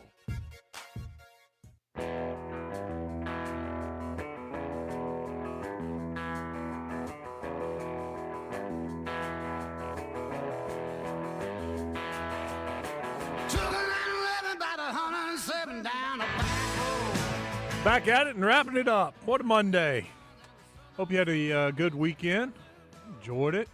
Yeah, it was a great weekend. And sports-wise, there's WNBA, MLB. It's the season now, but because of sports winding down with NBA, NHL ending, it opened the door for some TV and sports that normally wouldn't get the viewing. Mm-hmm. There was some rugby on this weekend. Oh. Lacrosse is starting to really pick up. Yeah. And, their professional league is really taking off, and it's been around for a while. But there is a professional women's football league, and never knew that there was a professional one. Knew about some semi-pro ones. But this league has been around for 6 years, and they had their championship game on ESPN2 and on Saturday. Wow. And so the Texas Elite Spartans, that's the team. They've been the championship game every year for 6 years. Their coach is the founder of the league, so they've had a lot of success there. They've won 5 of 6, so they won this weekend.